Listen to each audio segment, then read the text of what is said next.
All right, guys, welcome everybody to TOC Finale Qualifier number 3.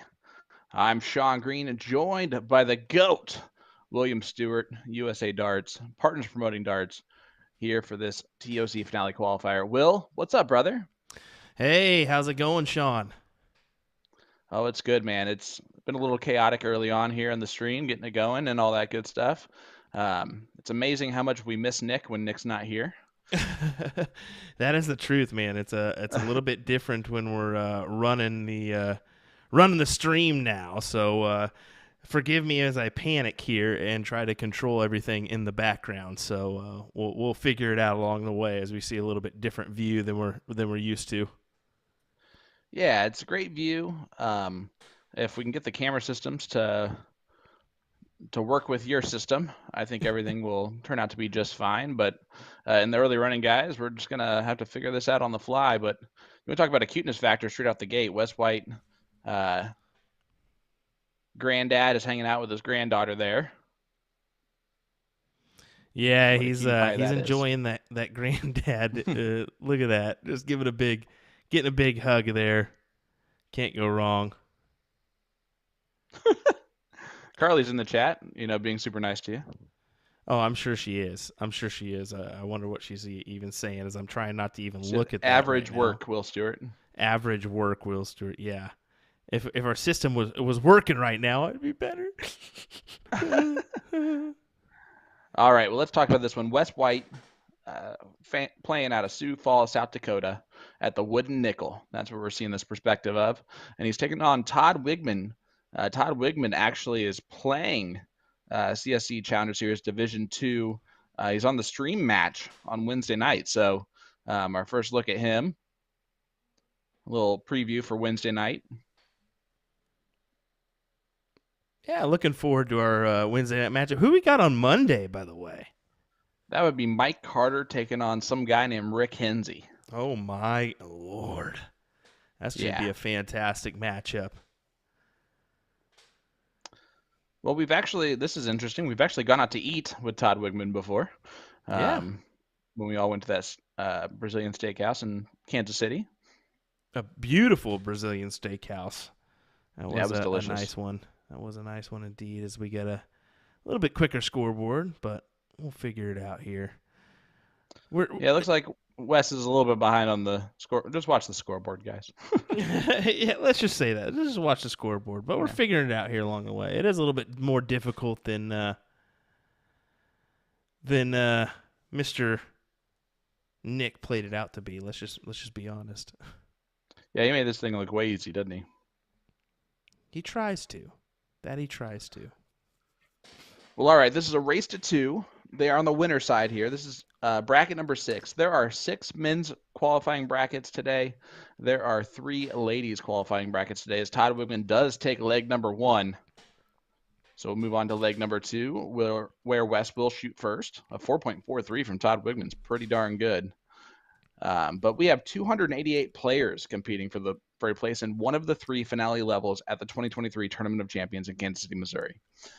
Players who place in the top 5 positions of the bracket are guaranteed a spot in their gender's elite finale at TOC, where first place, the team takes home $20,000. A lot of That's a lot of money. money. That is a lot of money, my guy. Lots of money to be had here in this PPD Partners Promoting Darts system. So definitely get involved if you have not. DartsTOC.com. Yeah, you just gotta love all the unique aspects that come with this, right? You got all the remote style tournaments. You get to play out of the comfort of your own location in your own city, and then it all culminates into TOC in October, where um, you can walk out of there with $24,000 like Jules Van Doggen last year. As we get up, boom goes the Wisconsinite there for Todd Wigman, throwing an 8.0.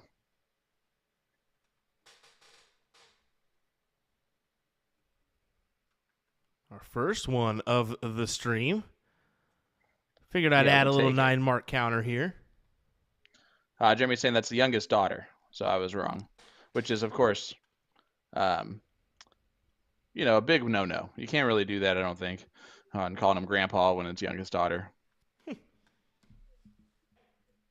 Either way, it's adorable. She's just walking around, wandering around. I think she's playing with an extension cord, but I'm not here to, you know, let everybody know if that's right.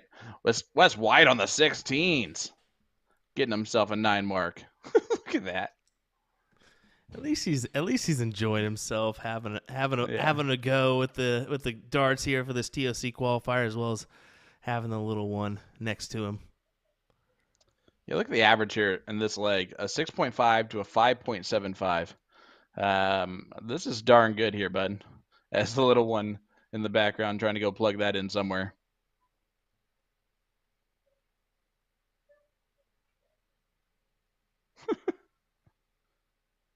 It might be her iPad charger or something, her phone charger. Yeah, you see the phone on the table there. She's trying to get it to reach the phone. Well, Sorry, I'm just gonna do play-by-play on the little girl. Todd's in good position here to possibly win this leg. Is it too short? It looks like it might be too short. Oh, she's gonna have to go on the floor.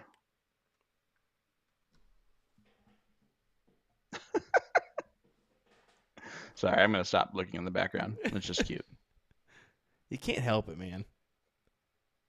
Todd I didn't does think I'd be doing play-by-play. take pretty good advantage of this one, as Yeah, Sean's all about 6.33. the little one in the background here. Well, I have 2 daughters of my own. Both of them are kind of like surrounding that age, so you know, it's just typical what I would be doing. Oh, it does fall short on the charger. It's gonna get frustrating here in just a second for the little girl, and also for Wes White, who is about to lose this match. There it is. Todd Wigman does take it out with a 5.86, and look at that problem solving happen here at the last second. But so Wes White will go to the 1 loss side. Wow. Hi. Oh, hello, Sean. We're gonna do a little switcheroo here. It looks like the king seat is ready for action here. So we're gonna get set up for Brandon Pritz versus Derek Bennett here. Is what's coming our way. So should be a good matchup here, I anticipate. I've been watching a little bit of Brandon Pritz in the background. Pretty good player. Yeah. Let's take a look here. Yeah, I've heard a lot of good things about him. As you see him right there. He's playing against Derek Bennett. Derek is playing in South Dakota, Rapid City, it looks like, for MG Leagues. And then Brandon Pritz playing for West Coast Starters of Florida, and this is in Holiday, Florida, at the King seat. And this is a new camera package we have. Always love a new camera package. And this one is a race to 3 all cricket format. This is to get to the King seat match. So they're rolling along nicely. That form is pretty much dead perfect if that's how he throws. Yeah, he's got a pretty money throw, honestly. They were spot on here with this camera package, though. Good to see. No, absolutely. We're going to be kicking Looking it back good. here to Brandon for a little while. Yeah, Brandon, no pressure, but we need you today, buddy.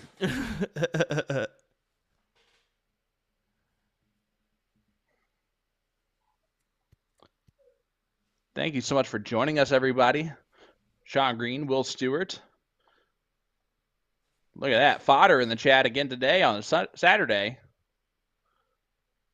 Shouting out to everybody in the YouTube chat. What's up, Dennis Shea?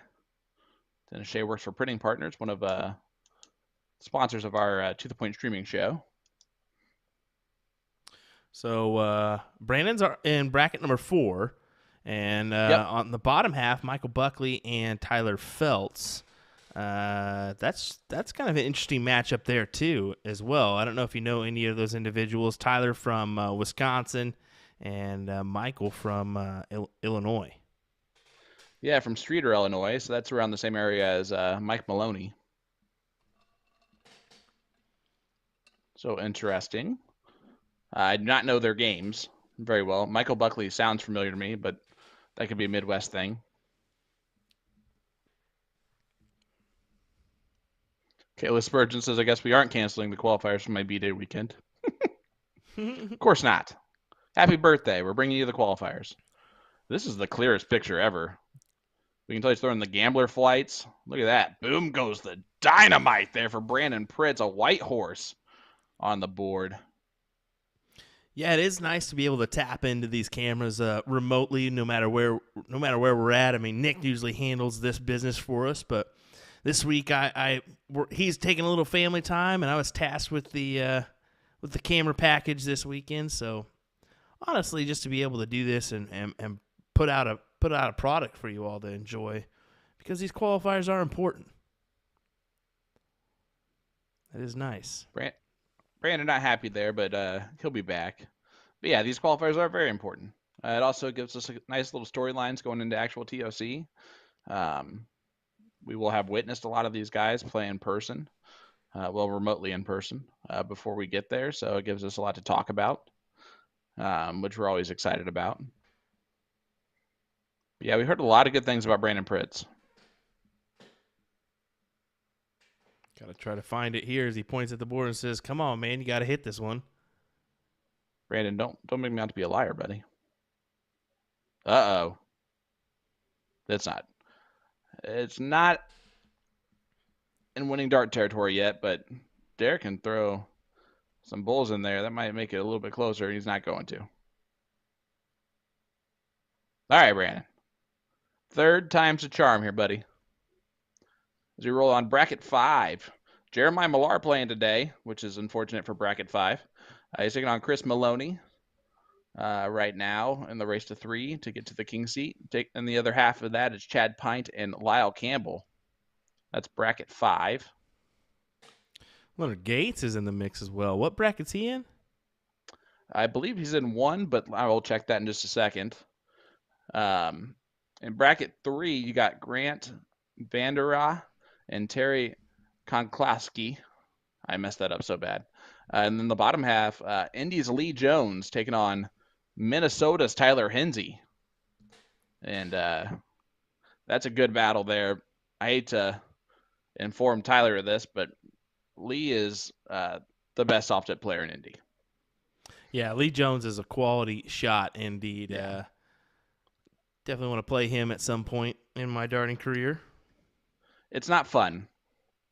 It is not fun, especially in no handicap leagues. I played him twice in no handicap leagues in in best of 15s.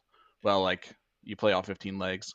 I have lost 15-0 and 14-1 to Lee Jones. Wow. Yeah, he does. He just doesn't. His consistency is insane. It's tough to do. Hey, bracket number 2. Average work. Yeah, it's crazy. Fred Wright, Nick Selepic, Jason Derby, who we just saw play in Division 2 of the CSC Challenger Series, and John Edwards in bracket number 2.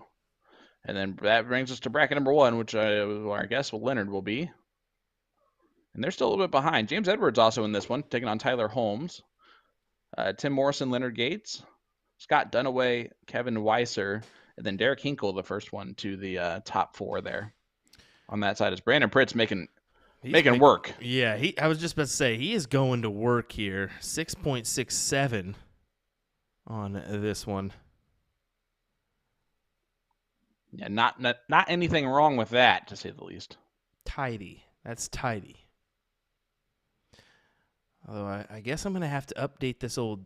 Oh, my goodness. Look at this. Fantastic. 6.50 for Brandon Pritz. Whoa! The talent is definitely on display right now. Takes a 2-0 lead here. It is a race to 3.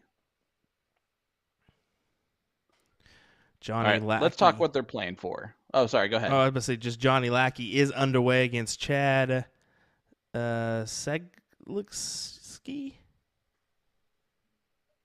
You have to check that one for me. I'm going to go with yep. Yeah, yep. Let's just go yep.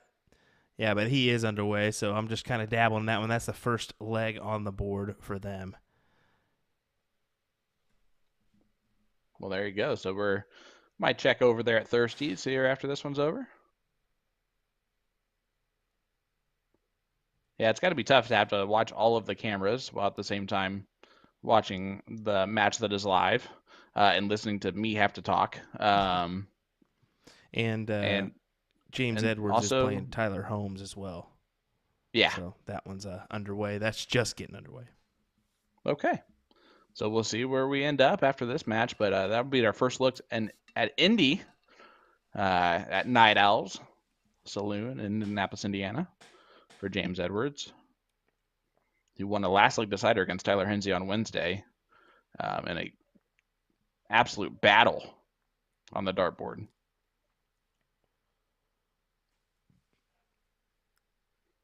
Brandon Pritz gets rid of the 18s. Bye-bye to the 17 pie. Yeah, might as well get the 15s too. Boom goes the dynamite. Number 3 on stream. And that's 2 white horses from Brandon Pritz in the last 3 legs. That is fairly tasty, I would say. Yeah, and if you're Derek, you're just like, okay, ran into a buzzsaw. I think that's exactly what you ran into. My goodness, Brandon Pritz is someone that to mark down in your little agenda for later, or your little scheduler. Do not want to play this guy. Yeah. He's got himself quite the power in scoring. And unfortunately, Derek can't really do a whole lot about it. So Brandon going to close the 16s. He might go bull first. He is going bull first. Close the 16. There it is. Ooh, that was on the wire.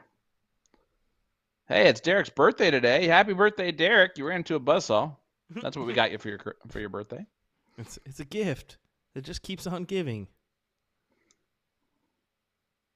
That is a big 7 mark, but it almost seems like it's just not enough. As 1 mark needed for the win to advance to the King's seat. Brandon Pritz. There it is. He will go to the King's seat. And Derek just moves to the 1-loss side, so still very much in this tournament. But let's see where we're heading. We're going to head on over James Edwards. Yeah, we're going to head on over to Night Owls, I believe. Why not? As that seems to be the place to go. Well, look at this. Indianapolis, Indiana. That's James Edwards. Has been growing out that beard for since I've known him.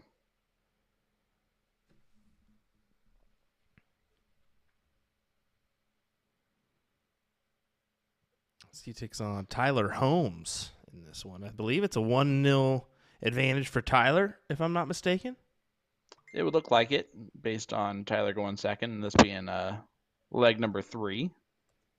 There's a race to 2. They're on the winner side still? Or is it a race to 2 or 3? It's got to be 2 with how they. Yeah, it's a race to that one. race to 2 here.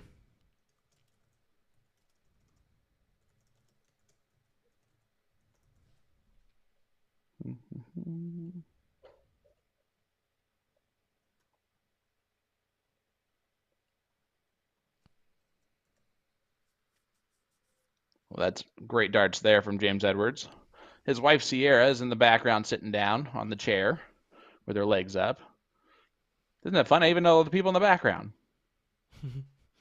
Brandon There's Pritz. Marcy Kirby who's playing. Did you see that from Brandon? Great No, commentary. I like listening while I'm shooting. Oh no. We advise you to stop that, Brandon. Just stop. Hey, don't do that. Abort that mission. I am going to have to say I've got to freaking update this. Actually, never mind.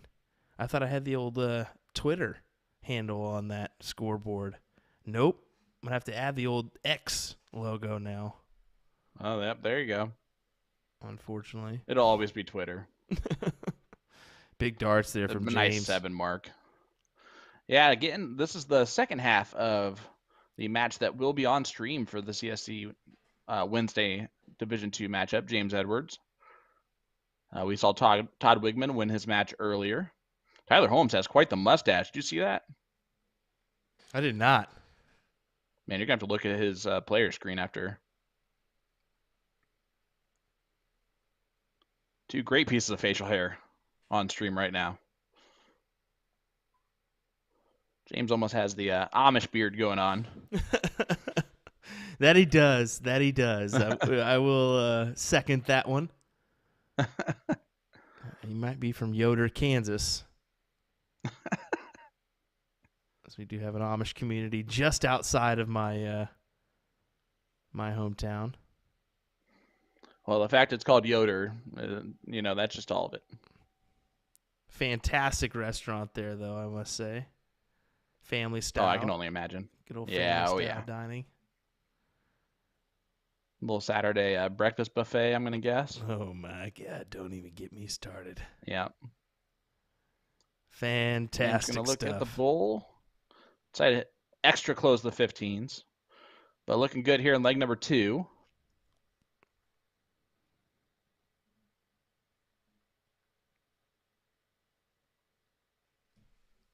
Good old hat trick from Tyler Holmes. All right, James. One, Don't two, look straight three at for it, the I'm going to win. guess. Yeah. After the first start, you kind of got to abort that mission.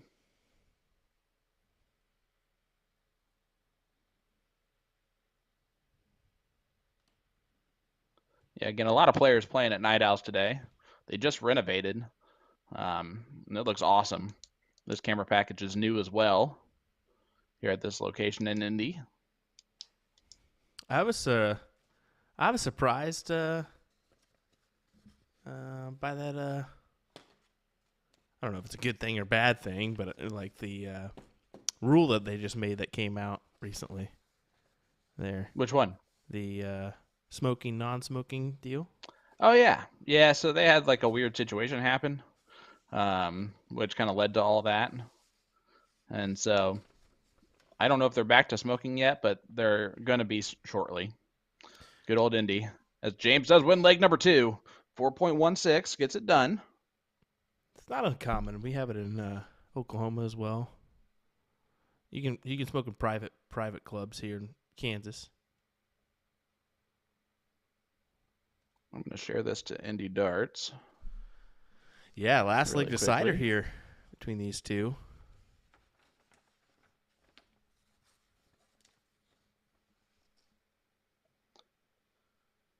Yeah, again, a lot of great players playing at Night Owls today. In the background, you'll see Don Kirby walking in and out. He has glasses on. He was our A player substitute for for an open trios league where we had an A, B, and C player.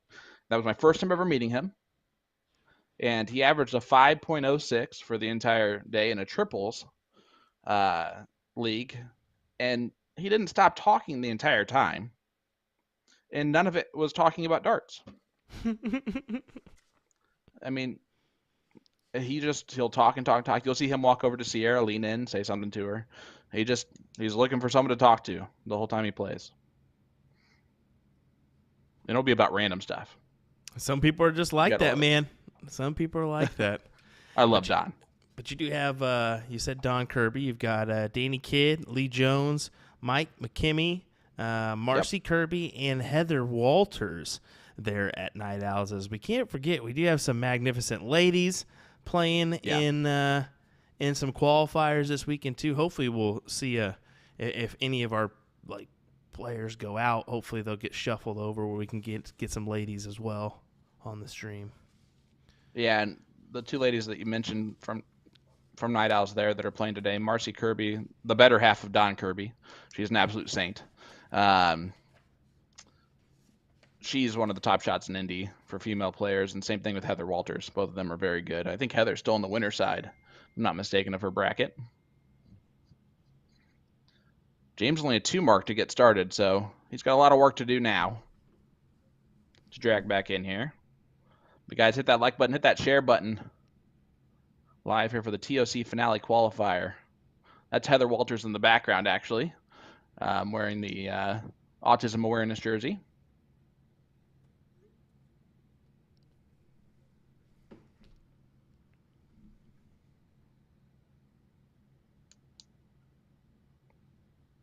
All right, a lot of scrappiness going on here in this leg.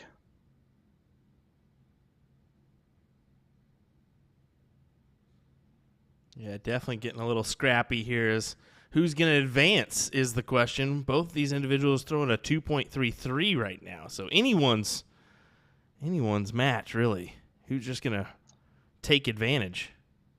Yeah, it's who starts to play like they can play faster than the other person. Because this might be the lowest average I've seen James shoot since I've known him. See him glance at the scoreboard and then go right back to the points on the 18s. But James got good quick. Out of nowhere, he ended up in Masters B at State a few years ago, which is right below Masters A. And all I heard was a lot of people say, like, he's going to roll through this. He might not lose a match. And my goodness, did he not lose a match. And then the very next year, he was also in Masters B, which created a little bit of a hullabaloo at State that year. And, of course, he didn't lose a match. So James is a consistently good dart player.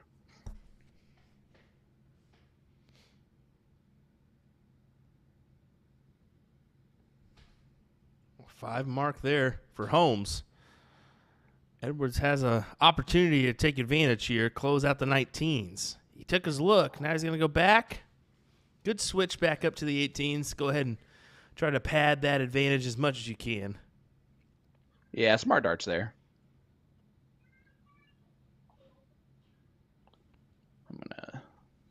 Is he in bracket 3? I'm now forgetting what bracket. For James, he's in bracket 1. No, 1.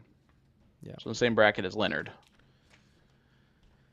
Could be deadly, yes. Who's waiting on the winner of this match, by the way. Oh, so we could get Leonard Gates, James Edwards if he passes through. If Tyler goes on, I don't think we have a streaming location for Tyler Holmes. Yeah, he's in Missouri. And Leonard's playing Poplar Bluff. Leonard's playing out of Janie's Diamond Club, so no streaming location for him. You see Marcia Kirby is the lady in the jersey now talking to Sierra in the background.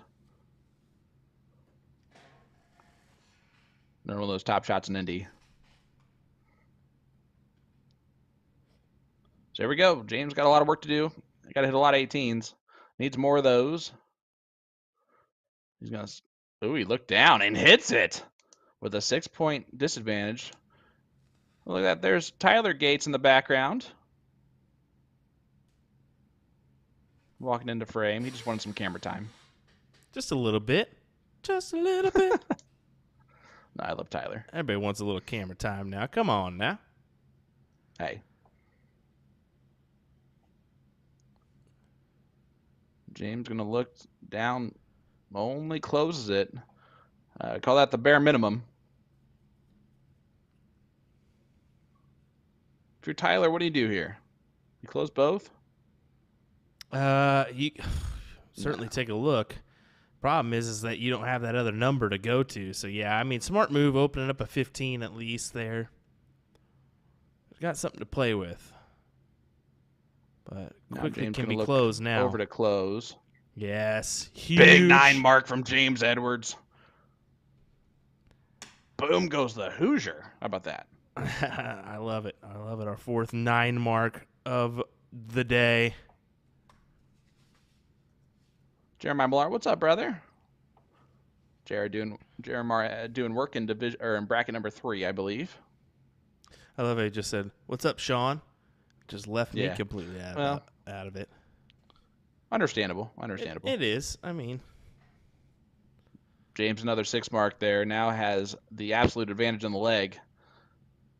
So we might have James versus Leonard coming up.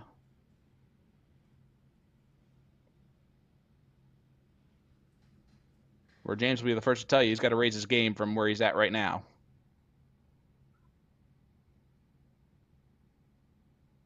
I'm going to move on over.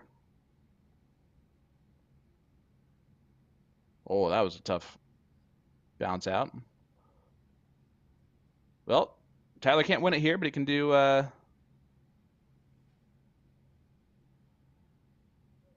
some damage here if he hits a lot of bowls. Not going to quite do that. So James one bull away from winning this leg and this match to take on Leonard Gates in a race to 3. And he does so. James Edwards. Who, shirt? We'll move along. All righty, it looks like we're going to go to Thirsties real quick before we come on back over to this match with Leonard Gates. So should be a good one, as Johnny Lackey, always making an appearance on the stream, is good, yeah. isn't it? Well, it's good for looks. Over all of our stream. It's got those movie star good looks.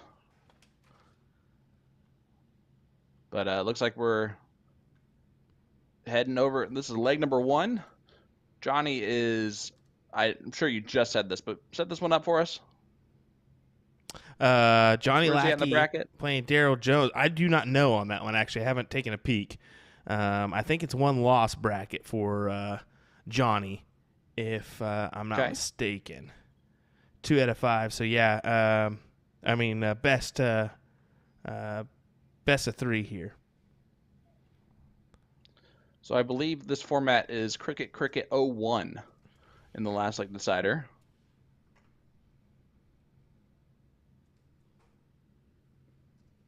A lot of great players playing today. Let's put it this way, if you're getting through these brackets today, you've earned it.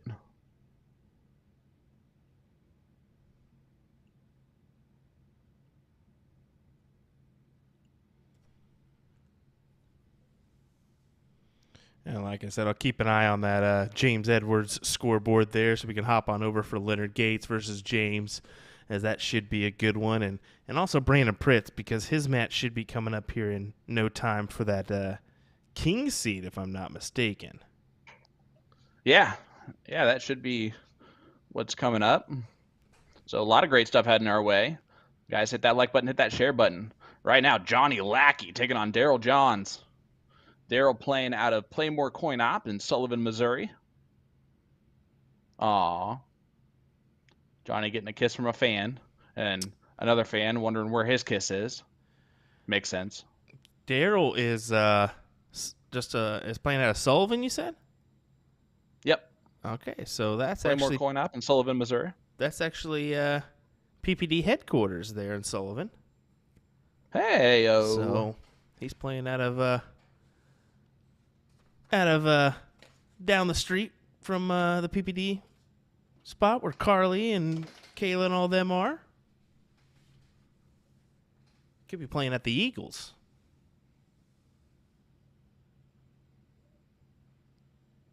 Well, where's their camera package? What the heck? Yeah, but to say, we need to get them a camera package, don't we? They can just walk that on over. Have Carly set it up herself. Johnny Lackey. Exactly. Oh, okay. She says, I think he plays out of St. Louis, but Playmore headquarters are in Sullivan. Okay, so there we go. But still, let's set you up with one at the Eagles so that we can actually chime in and do remote matches for Carly and Kayla when they play. Exactly. Then they can play on stream.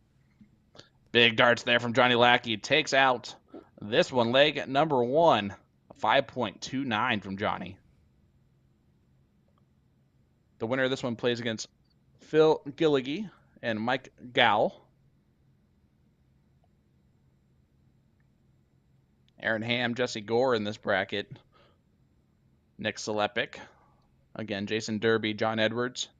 Also in this one, Ian Hansen. Man. A lot of big names. Steve Hennings.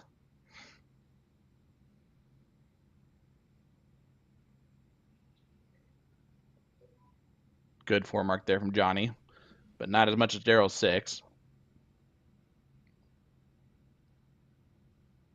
First place today. 1st through 5th is kind of where you're looking, right? Because the Elite Finale entry. Yeah, that's exactly what they're fighting it out for. I mean, money's kind of the bonus here. And both these players have a lot of work to do, right? They're on the 1-loss side, kind of early in the 1-loss side of the bracket. So they got to roll through quite a few to just ensure their spot in that top 5. $300 to first place, though. There's a little bit of money involved. $250 to second, $150 to third, $100 to fourth, fifth, through 8th is $50, although 6th through 8th does not guarantee that elite finale entry. The 9th through 32nd is $25. It's $50 to get in this thing, so you get half your money back just by playing. So it's really $25.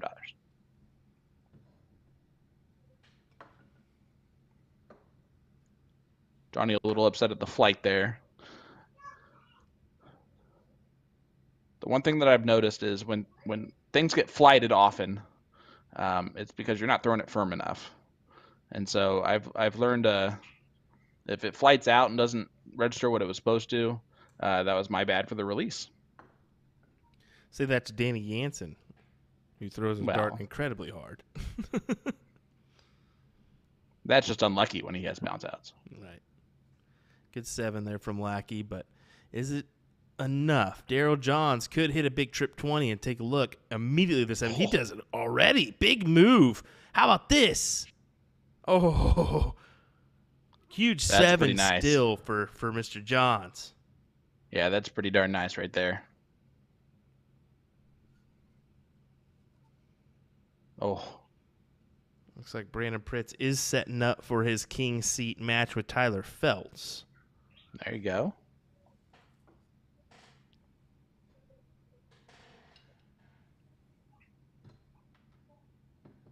Jeremiah Millar playing against Chad Pint in the king seat match of bracket number 5.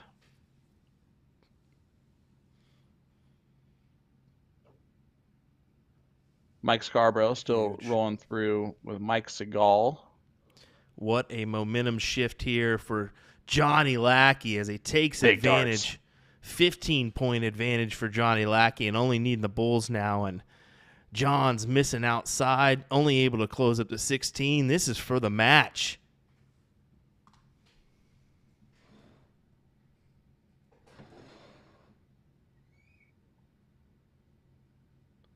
Ooh.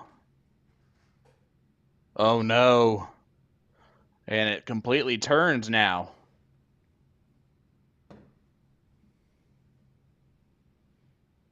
So here we go. Daryl Johns. Uh-oh, he misses the first dart. Oh, no. Johnny's going to get another look at this. Wow. How on earth?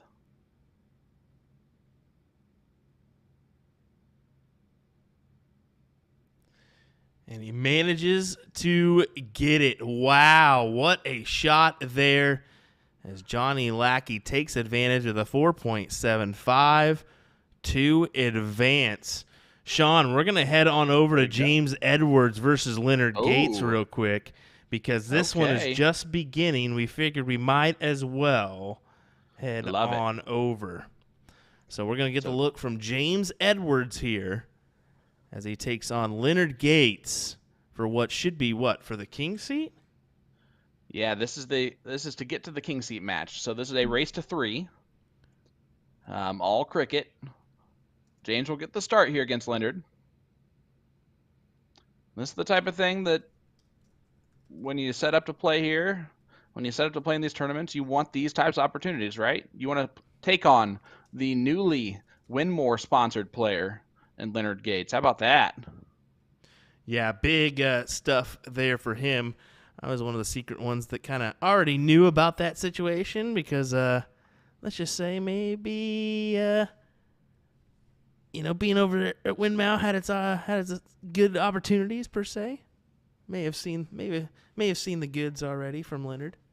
Well, that's fair. Yeah, hey, it's a big opportunity for us here in the States. I mean, we've had the likes of Danny Baggish and Danny Lobby sign for, of course, Target. Jeff Smith, a former Winmore player. So, I mean, there's been opportunities before, but this one just seems like a kind of a big deal because it's a soft-tip, steel-tip player. Right. Maybe they produce more soft-tip barrels here soon. That's maybe what we could see. You never know. Yeah, and that's, of course, the hope. And you're right, we never know. Well, here we go. CSC Challenger Series, Season 5 going on right now. We have a Division 1 player, Leonard Gates, former 2-time champ at Division 1, taking on James Edwards, who's a Division II player this season. You can see in the background there, you got James's wife, Sierra, sitting there. And I don't know if she's watching the live stream while watching James or not sure. But Mike McKimmey is also sitting down there at the table. Shout out to Mike, who's also playing along today. Solid guy there. It is nice to see Gates playing in this bad boy, trying to qualify for TOC as well. Oh, yeah. Of course, we all know what he's dancing in the background. Well, he'll be leaving here in the next coming days for the UK, as he's got his seniors event this coming weekend. Yep, where I'm sure he is the favorite going into the tournament. Brandon Pritz and Leonard doing Leonard stuff there. Brandon Pritz, Tyler Phelps just getting underway as well. Wanted to mention that one. I'll keep an eye on, and we can kind of hopefully rotate in between if we can. That is a little bit longer match, too. So, yeah, so there's some time with it. The good news about this marathon and not a sprint here of a race to 3 is that even though this one's not quite out of reach for James, but becoming that direction with Leonard throwing a 5.17 and James a little bit off in this leg. A nice 7 mark there will help him regain the points. Keeps in striking distance a little bit.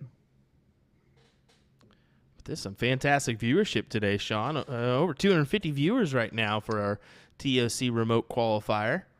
You love it. And look at the chat. A lot of shout outs to James Edwards right now. Gotta love that. No, we do appreciate you joining us for our coverage today. We know there's a lot of action going on. I mean, that Champions of Champions event's going on overseas as well. Maybe just rounding out, actually. That's a best of 3 steel tip event. That's pretty interesting stuff over there in Wales. And then you also have your Players' Championship today, which some North Americans made some good runs there. Yeah, great top 8 from Jeff Smith.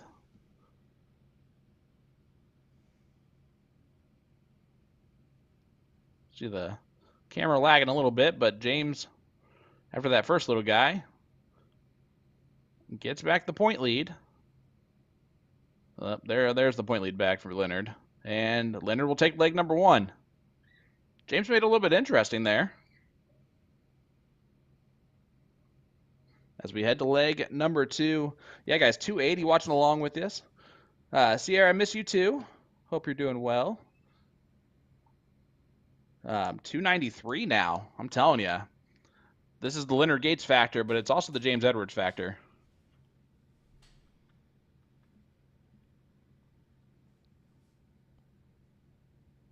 Let me tell you what, it is nice to have a live stream in Central Indiana with the amount of support that Central Indiana gives its dart players and stream.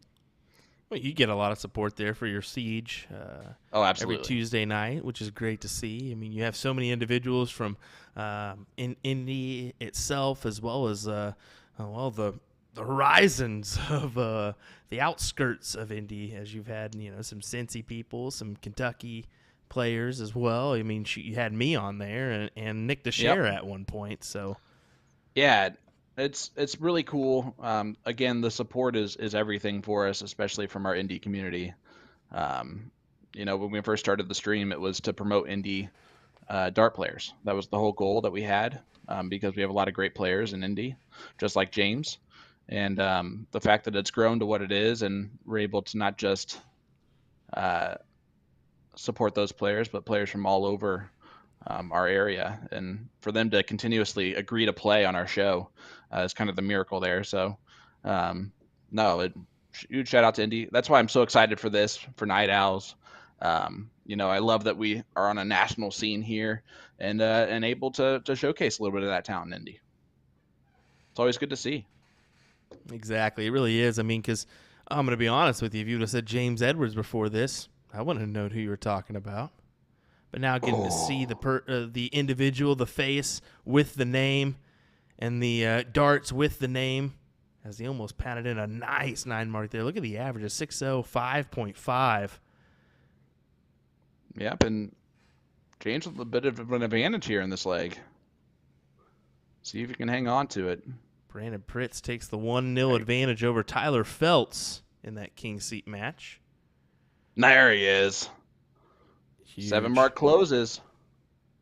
And yeah, how about that from Brandon Pritz, who's been in our chat too. Same thing with Jeremiah Millar has been in our chat while playing, which is awesome. Well, the good thing about Tyler and Brandon is they've already locked in their TOC qualifier just by winning a couple matches. They found themselves in that king seat, already qualified. Top 5. They're in the top 3. How about this from James? That'll work, but it opens up the door here for Leonard to throw in a big 9 and regain control. Exactly, and Leonard does Leonard things. Look at this. Look at this. Boom. Yeah, there's the 9. Well, boom goes the Texan right there for Leonard. Let's see how James can respond. Allie's in the Kahili in the chat saying, "Let's watch Brandon." Well, we're gonna get over there when we get This kind of a little break in these action. This one's going a little bit quicker, and it's a race to 3 legs instead of a race to 4. So I assume this match will conclude, and we'll still be able to head on over to Tyler and Brandon's. They're taking a little bit more time, it looks like. They're just into that second leg of action. And James almost got that trip 15. Yeah, and Leonard doing Leonard stuff to regain control. 6.13 is what he's raised it up to. Wait, Chom, shout out, buddy. Hey, Owen from Sioux Falls, South Dakota.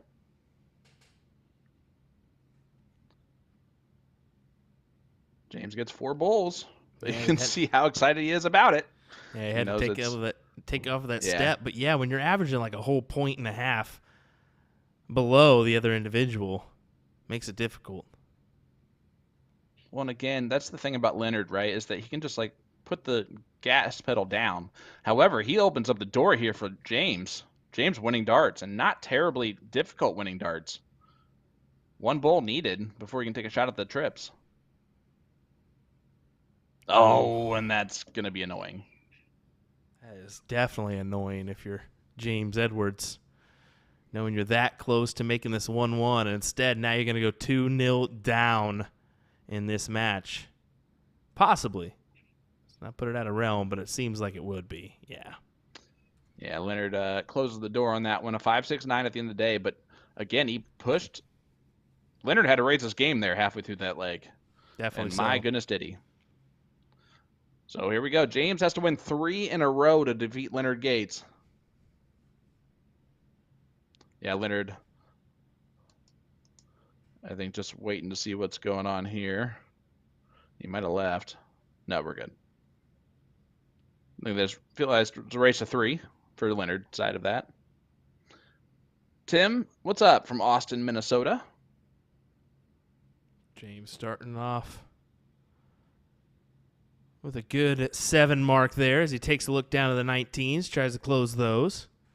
Do you like that switch to the 19s? Yeah, it's usually a smart move. I mean, the thing with Leonard is even if you go up there in white horse, he'll come back at you with 9 on the 17s, and then it's still a match. So, right. Leonard's the kind of guy that'll do that exact thing to you, except he usually tries to start with that white horse instead of that 2 at the 20, 1 at the 19 move, or he'll just stay on all at the 20s.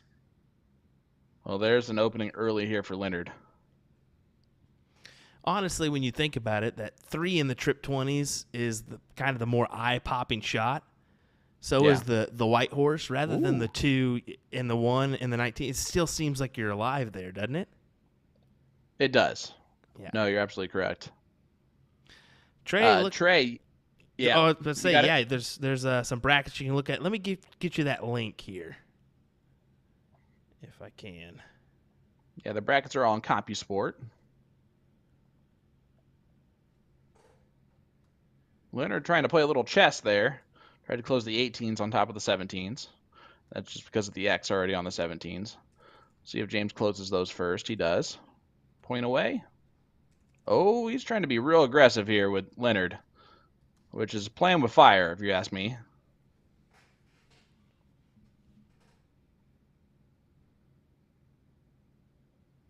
And as you can see, if you click on that link, we've got 3 women's brackets as well as a 6 men's brackets. So lots of action to be had here. Lisa Yee, a phenomenal shot down there at Bull Shooter. She's playing Alvanita Du Bois, who's an individual we always see on the streams.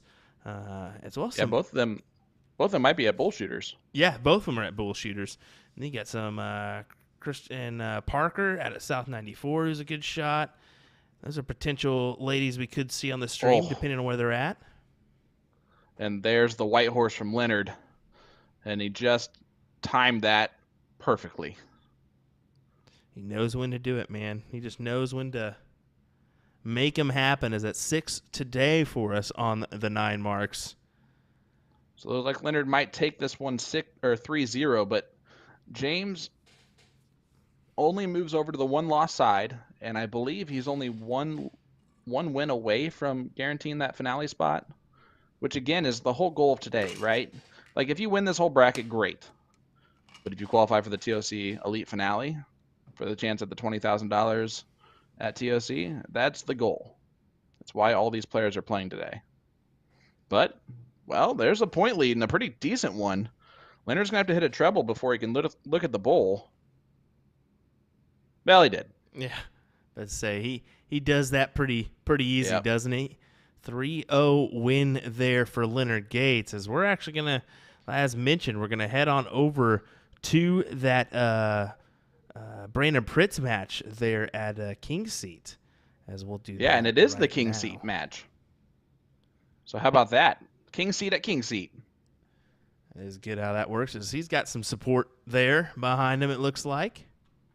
Yeah, you absolutely love to see it. The good news about this for both players, right? They've already done their job today. Qualify for the Elite Finale. By playing in this King Seat, they're there. I believe we're a 1-1 score line, if I'm not mistaken. Yep, this is game 4, so that would make perfect sense. Because you told us that Brandon won the first leg. Mm-hmm. Yeah, good support in the background. I haven't seen that guy sit down at all yet. Not yet.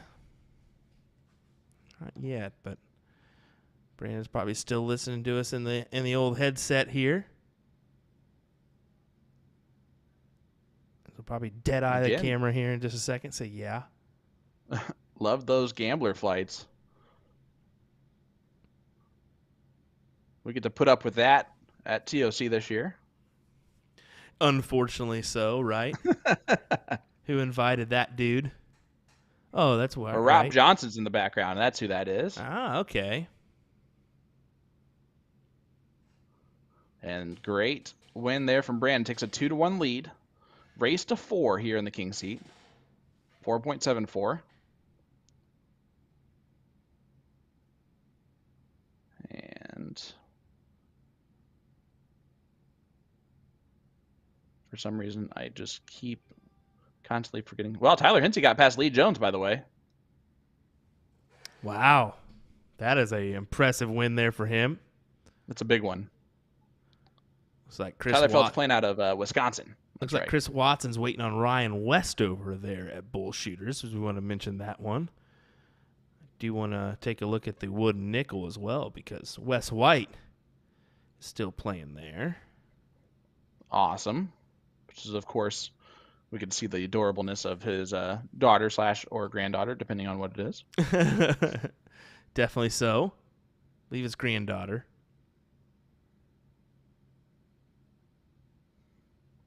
Close there from Tyler.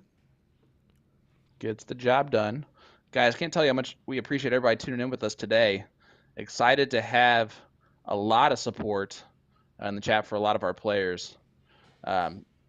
Miss Kara Hensey is in the chat going, woohoo, about Tyler getting past Lee. So Tyler playing for the King Seat right now. He's already done his job for the day as we get a boom goes the dynamite there from Brandon Pritz. Or boom goes the Floridian. And look at the hype job by his buddy in the background. That's how you do it. He spit right in his face when he said congratulations right there. Chris Abercrombie in the chat. John Wren, what's up, everybody?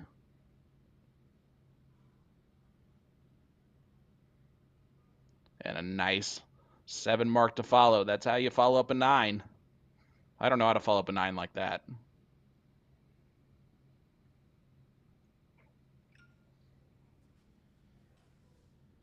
Jake from Kansas City. Boom goes the dynamite.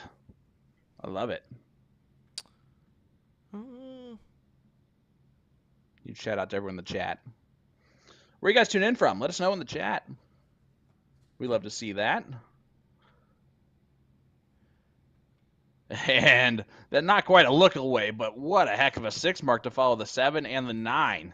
He has turned it up here in leg number 4. It is a 2-1 lead for Brandon Pritz. That score line is wrong there in the scoreboard. Yeah, I was about to say, I knew I missed one there.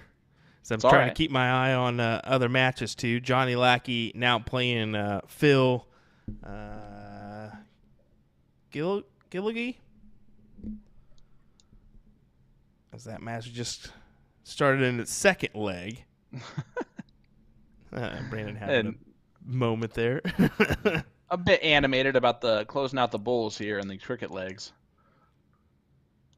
which honestly has been a bit of a frustration for him. He has had some struggles hitting the bulls to win the legs. Make this a 3-1 score line here potentially. Gotta hit the double. Yeah, His nose is outside. And winning darts in the hands here for Tyler Phelps to steal this leg.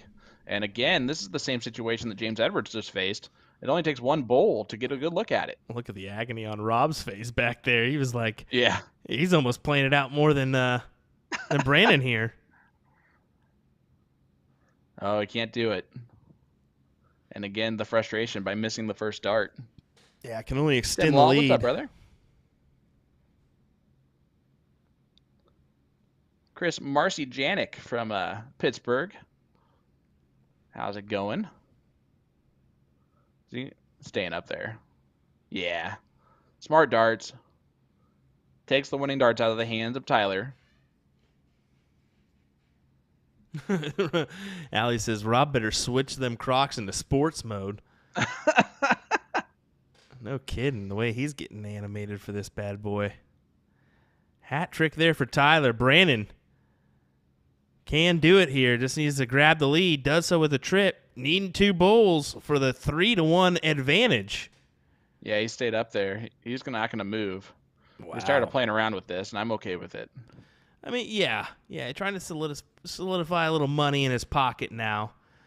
He knows the job's already done, getting the qualifier in your back pocket. Top 5 is what he needed, so why not grab some more money now and extend this lead out, make it 3-1, then you're just 1 away.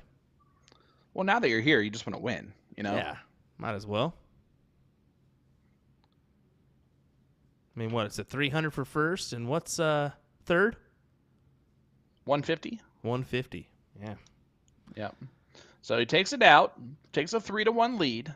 He's frustrated with how long it took for him to close it out, but that's okay. He ultimately did, and at the end of the day, that's what's important here. It is a race to 4. So we'll see what happens in this one. This is, again, Holiday, Florida. The most Florida name for a city of all time.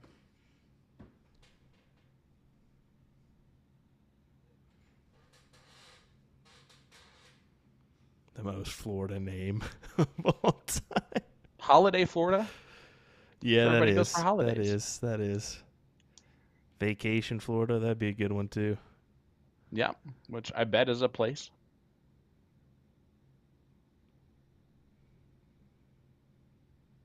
Look at this. Staying down. He does. 7 marks it for Brandon Pritz. That's an interesting way to go about that. Same scenario as what you just mentioned with the Leonard Gates, James Edwards of moving down after the trip 20.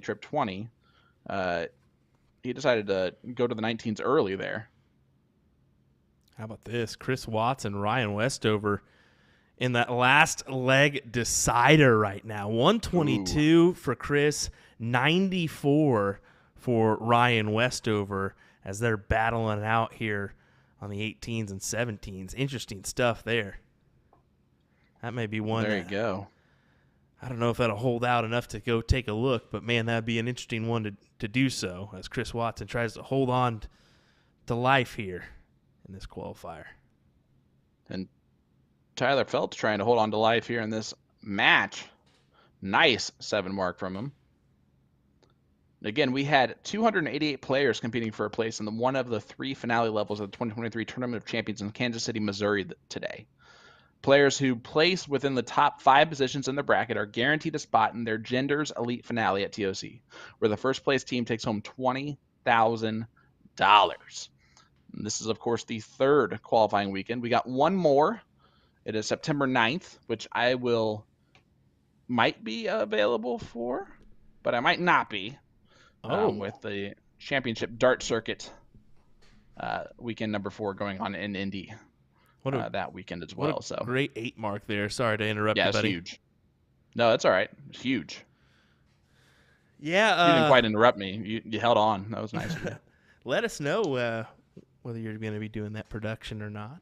Hopefully so. I mean, it's in your backyard, but some big implications as well for that qualifier. Or that for that event, sorry. Well, I know I'm going to be doing the commentary for the CDC weekend 4. That has been determined, which is wonderful. It just depends on the timing wise on if I'm able to do both, right? That just depends on what happens. How about this? Ryan Westover back up against the wall now as Chris Watson has taken advantage of this match. Currently only 2 bulls away from a win. Brandon hits the double, ensures that it's closed. You see him. He's like, okay, let's calm it down there.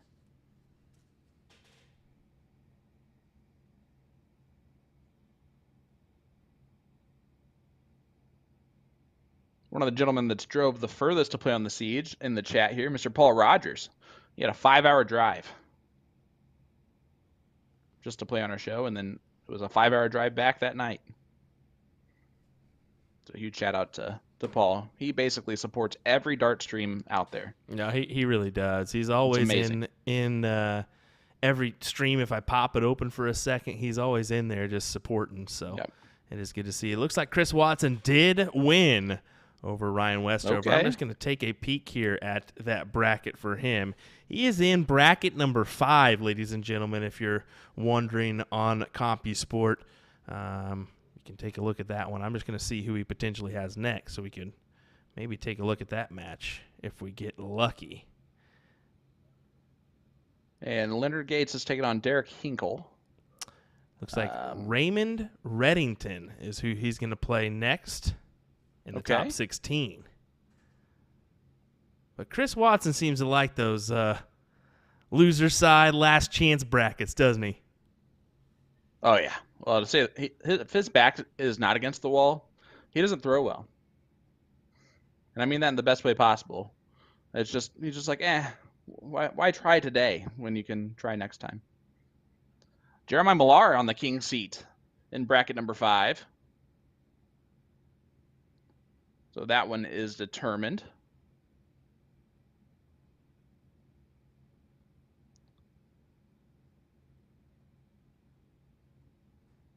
Todd Wigman taking on Steve Hilger currently on the 1-loss side in bracket number 6.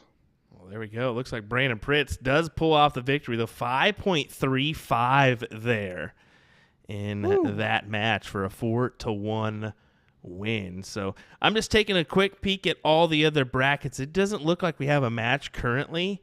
Wooden Nickel is awaiting. It looks like Johnny Lackey at Thirsties is awaiting. Unfortunately, South 94 Bistro and All Seasons is down. It looks like our game screen for the stadium is not working right now. So I would try to hop in and see where Ryan Crawley is at, but unfortunately that's not going to happen. And that's the king seat. The potential next match we're looking at is going to be Mr. Chris Watson who's going to be Okay. over at Bull Shooters, is probably going to be our next match, Sean, if I'm not mistaken. So, yeah. That's awesome. Yeah, some pretty good stuff And here. it looks like Franny Kixakala is taking on David Rice. The winner of that one takes on James Edwards again. So he's still going strong on that one-loss side as well. And Franny if you're at is Night Owls and you're playing up, just switch out the boards. And Franny is playing at Bull Shooters, so potentially, I mean, Okay, if cool. Chris Watson does bid adieu, we've got Mike Scarborough as well as Franny, and David Reese is actually there too. So, yeah, okay. I mean, there Perfect. potentially we should have a good matchup coming our way. But yeah, nonetheless, appreciate you folks being here. As it's been a good. Yeah. We were kind of nervous there at the very beginning. It's kind of worked out for us a little bit so far. So. It was almost an abort mission type of nervousness that started out, but hey, Cox internet is finally starting to work. So yep. Well, how about this? We'll be right back. We'll head to our be right back soon. We'll play some music and we'll grab a drink, and then we'll be right back with the Chris Watson match. How about that? Sound good? That sounds good. All righty, folks. We'll see you in a moment.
All right, guys, welcome back. You're looking at it here. Johnny Lackey, John Edwards. We are live here for the Tournament of Champions Elite Finale Qualifier. And we're going to get that look from Johnny Lackey's screen. John Edwards is playing out of Sioux City, Iowa for River City Amusement. John, a heck of a shot, has been a Division I CSE Challenger Series participant for quite a while. Johnny Lackey, this season in Division II of the CSE Challenger Series, typically in Division I. Playing out of Thirsties. So you see that disco ball rolling? I had the distinct pleasure of playing Devin Hunter, who was playing at Thirsties last night. Thanks for that, Devin. That was quick. Quick matches there with my wife. I did not throw very well, as John Edwards is throwing very well. Boom goes the dynamite there for John Edwards. See what Mr. Lackey does in support. I'm Sean Green. I will be joined by Will Stewart in the booth. He's doing the production side of things today, as Nick is dealing with some family stuff. So hope everything's going well for him up there. Trisha Lackey, Johnny's better half in the chat, saying let's go, babe. Although she could just be rooting for me to do commentary correctly. Nice trip 20 again from John Edwards. This is leg number 1. It is a race to 2 in the one-loss side of the bracket. The winner of this will move to the 4th place match. So, well, on the one-loss side. So this is to ensure your spot in that top 5. So a lot on the line here in this match. A lot.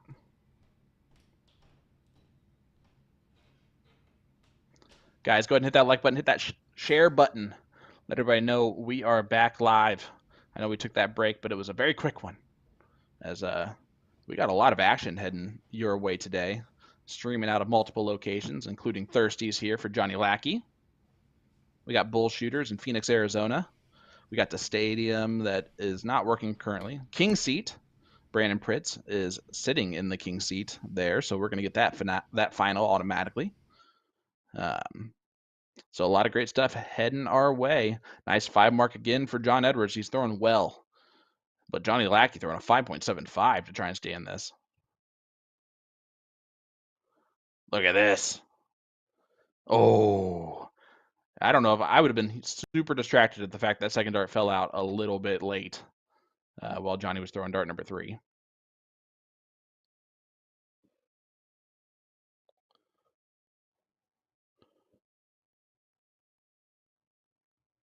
Look at this from John Edwards, closing the 16. Yep, with a double. Only needed a single, though. Gets it done. This is the bracket where Fred Wright is taking on Jason Derby in the king seat match. Jason Derby, we played on Wednesday. All right. John just has to do his job here to stay in control, which means at least close the 15s. There they go. Now bonus time. All right, Sean, sorry about that. Hey, Will. Will Does look Stewart, like the GOAT. Raymond Reddington and Chris Watson are underway in what could be a last leg, or what is a last one-leg decider. So potentially something to head on over to if you want to after this leg. We can. It's up to you. We can watch this match here real quick. It's going to be a good one. There's a lot of implications here in this one, right? Because this gets you to the 4th place match, which means it ensures that you're in the top 5 and getting that elite finale entry. And plus, the more we get to look at Johnny Lackey, you know. I mean, Dr. Ugly, come on now.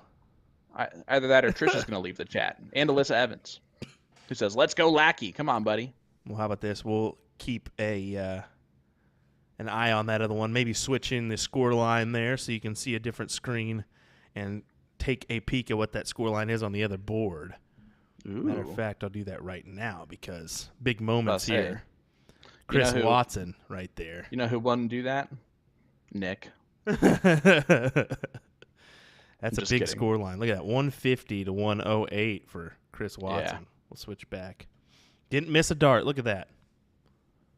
Well, you're just too good. Just silly, isn't it? And the best production guy in the business, just showing us what he can do. Get out of here. Hey, no one else has been written up in an international publication about what they do for media for USA darts. Hey, that was a complete surprise, my guy. I guess it's about who you know and who you talk to. You know, that's literally what it was. The guy was sitting next to me the whole time when we were doing interviews, and he just all of a sudden we started chatting. And he goes, "We should do an interview." Okay, what do you want me to interview about? No, I want to interview you. Okay. And if I would have been there, I'd have been like, "But that would be boring." That would be dumb. Who wants that? No, it was awesome. It was an awesome write-up, and it was well-deserved. You guys did a lot of great work over there. I'm sure that was quite the experience for you. Oh, yeah. And my FOMO was just a little bit. Just a little bit. It was definitely nerve-wracking to be around the Wayne Martle, the Dan Dawson, Abigail Davis, all those individuals, John Part. I mean, crazy. Danny Baggish in the chat. Our co-commentator / media person, as Johnny Lackey is throwing in super slow-mo right now. Gets himself a 7 mark. Throwing that slow, too. But Danny says, what a commentator. And then he said, notice I said commentator, so who is the one I'm not talking about? Well, the only commentator in the two of us is definitely me. So I know who you mean, Danny. And I Taking a look. appreciate the nice comments. Chris Watson looking to win. Does it? Does. Big stuff there for Chris Watson as he's able to take advantage and keep on advancing that last chance bracket. Well, Johnny Lackey keeping on right now. Ahead currently in this leg. Trying to keep on running through. But how about that from Chris Watson? Chris Watson had a very disappointing opening night for the CSC Challenger Series. You could tell by, I never saw his stats or anything, but you could just tell by his statement online of the embarrassment, as he called it. And usually he isn't that hard of himself, you know.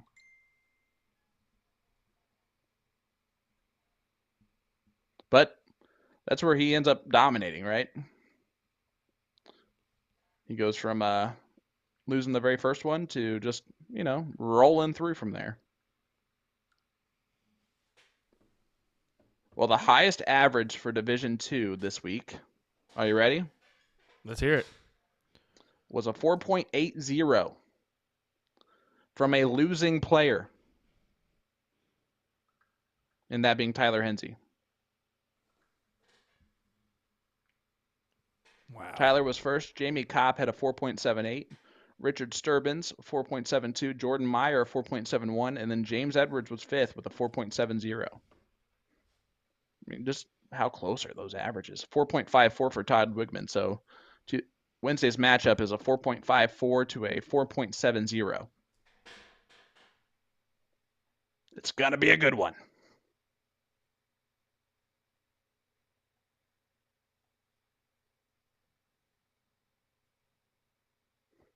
All I'm saying is Dad better watch out. Because if Tyler starts continuing to play like that, Dad's in trouble. Oh yeah. I think Dad already knows he's in trouble. Leonard Gates joining us in the chat. I love that. We got three top shots. Danny Baggage, Jeremiah Millar, Leonard Gates right there in the comment section. Love that. What is that emoji of? That's a bunny sleeping. But he's tired.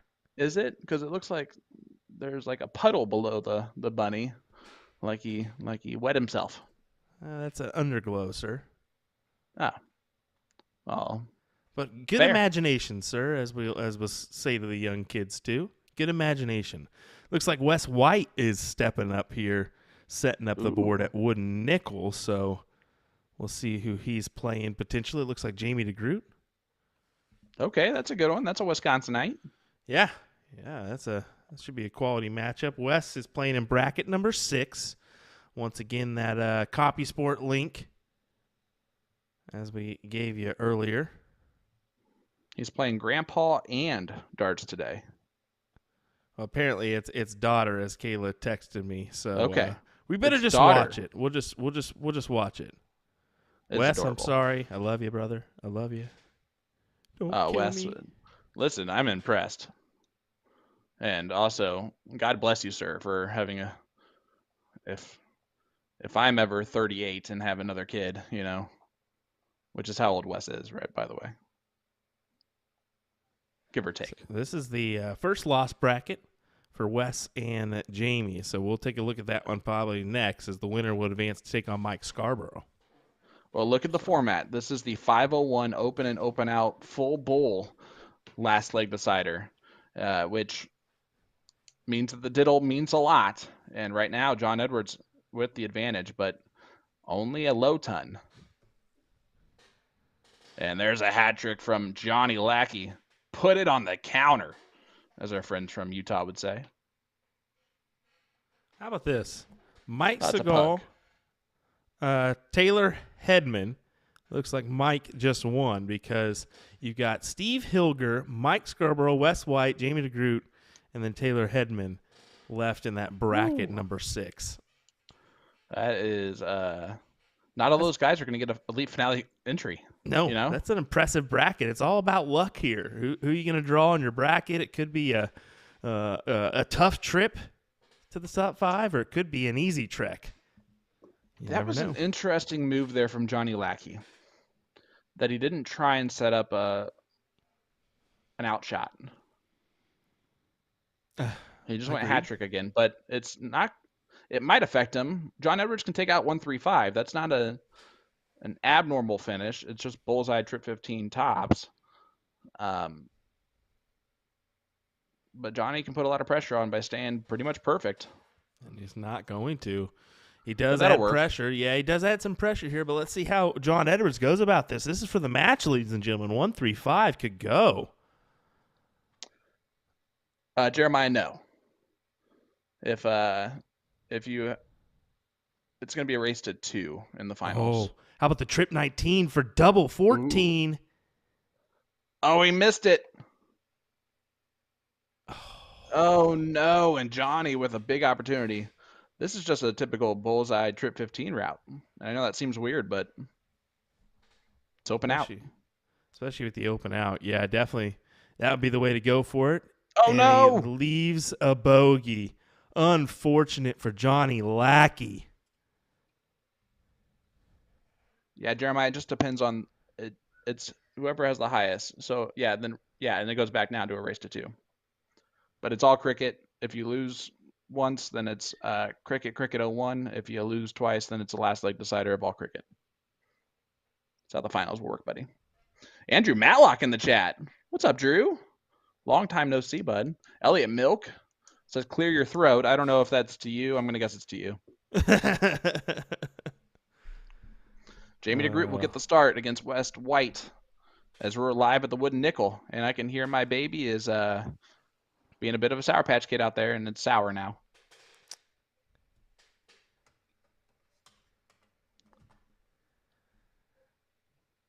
For those of you that are tuning in for the first time, want to know how to get involved.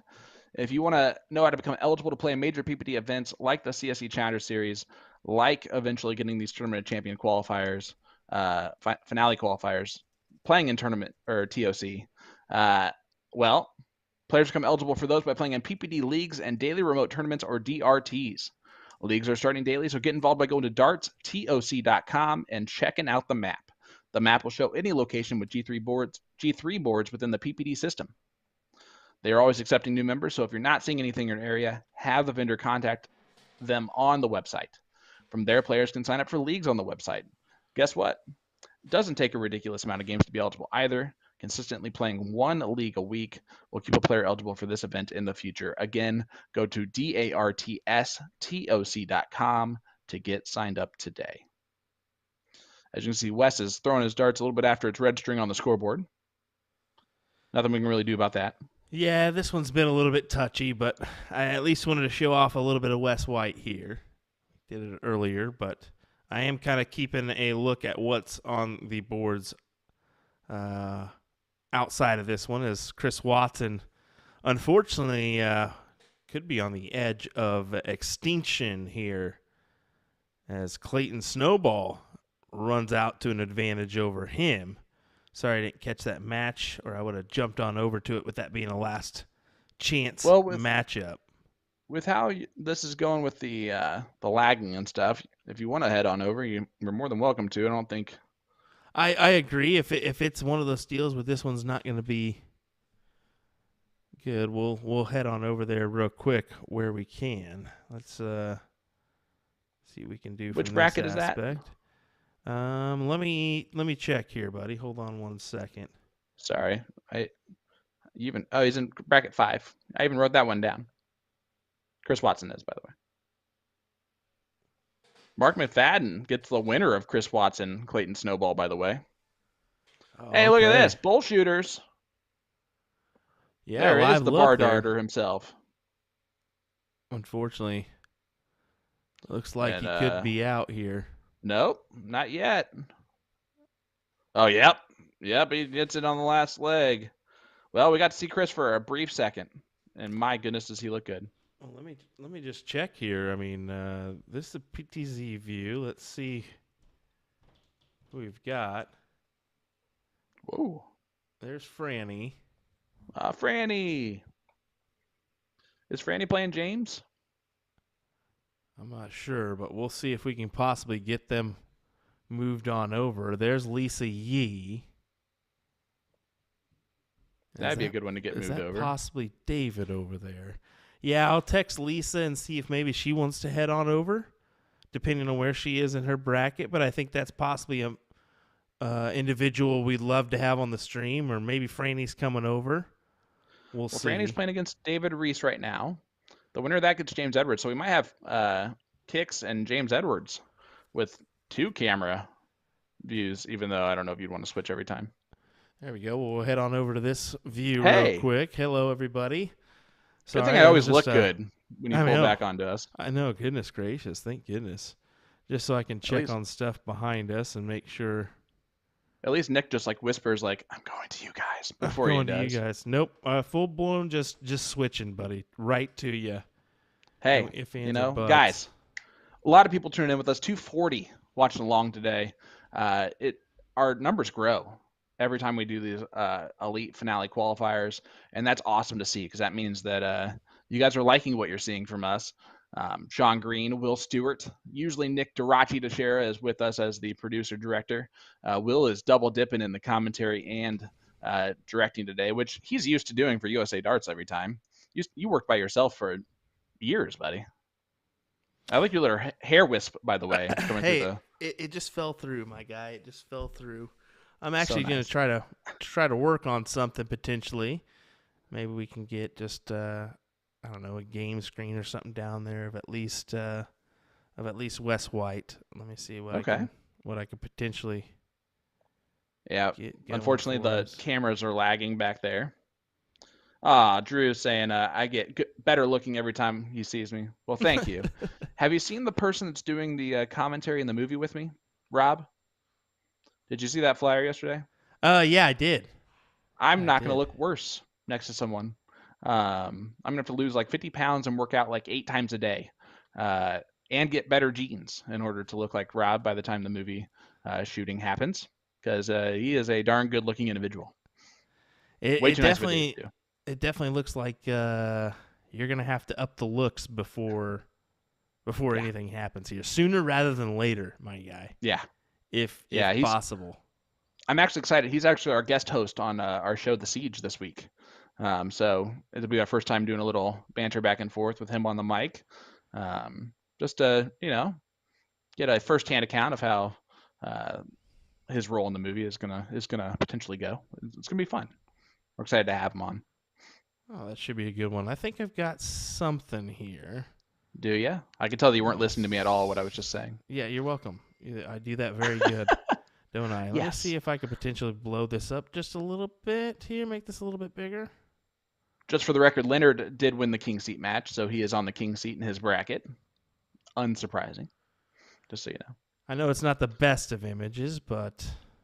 Ooh, look at that. We'll take it. So you got to watch us watch the screen. Hey, this is just like what we do at Dark Connect, right? We're just watching numbers happen on the screen, except we get at least a look at Jamie DeGroot's wonderful stature. It's something, at least. I wanted to at least see where we were at. And I'm going to keep an eye. I'm going to update the screen here for both of these matches. That might have done it. I think Wes won as they're waving. Yep, Wes got through it 2-1. Never mind. Yeah, there you go. All right, yeah, they're done. Well, hey, we tried. Hey, folks. It worked.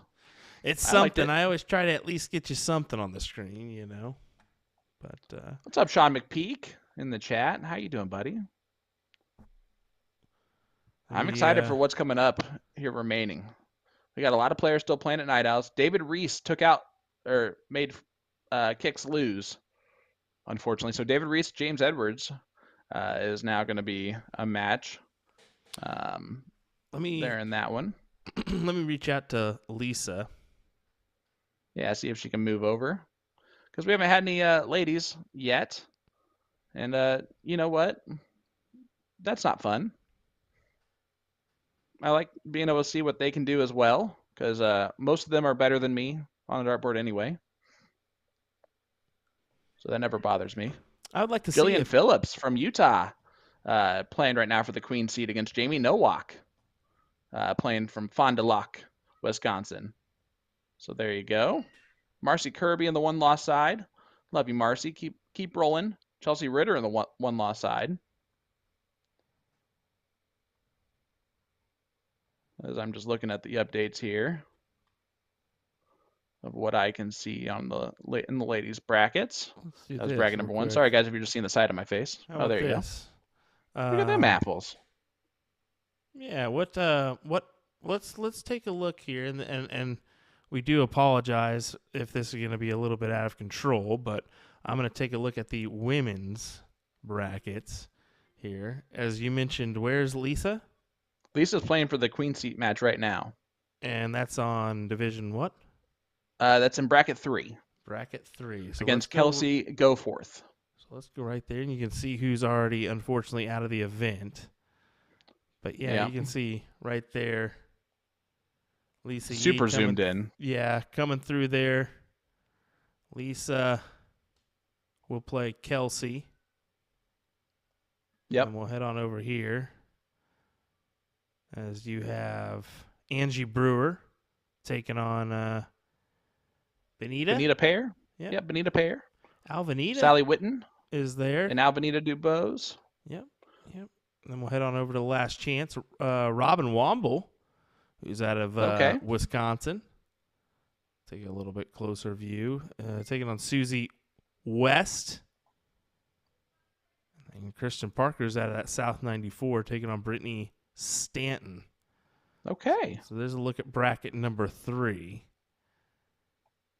Like I said, we do apologize. We weren't anticipating bringing this up, but I figured why not? We're here. Hey. It does look like Franny's actually taking the step on over to play Dawn Kirby. Ooh, there you go. All righty. So Tracy Young is playing Crystal Gonzalez. I think Tracy, if I'm not mistaken, St. Louis player. Okay. You can click on their names. Head on over here. Kelly Seid and Lori Murphy. Yeah, if we click on their names, let me go ahead and do that here. I was already over here. Teresa Sullivan and Becky Pete. I think that is a Sullivan. So there we go. All righty, let me go ahead and set this up, Sean, real quick. Yeah, with Franny and Don Kirby. Yeah, I'm going to hop on over to us real quick. There you go. I gave you the quickest warning I possibly could, my guy. Hey, guys, hit that like button. Hit that share button right now, especially our indie darters. Put an indie. Don Kirby's about to play. And he's going up against Francisco Kixakalov out of Bull Shooters. That's going to be a good matchup. I'm excited for it. Don Kirby has one of the easiest looking shots in darts. It never looks like he even tries. It's kind of annoying how good he is. As here we go. There's Franny, who, has just rolled with his nickname. He really has. He just said, all right, I'm going with it. Franny's in the chat. It looks like David Reese is playing James Edwards right now. So really, that match decided whoever was going to play on what stream or which board and how it was going to happen. It's kind of cool. Yeah, it would have been James versus Kicks. Exactly. With the 2 different switches. So we might head on over to James' match after this one. This is a last chance bracket, so it's just a race to 1. Yeah, no real reason to get something going here. No real reason to pull up the scoreboard for this last chance one.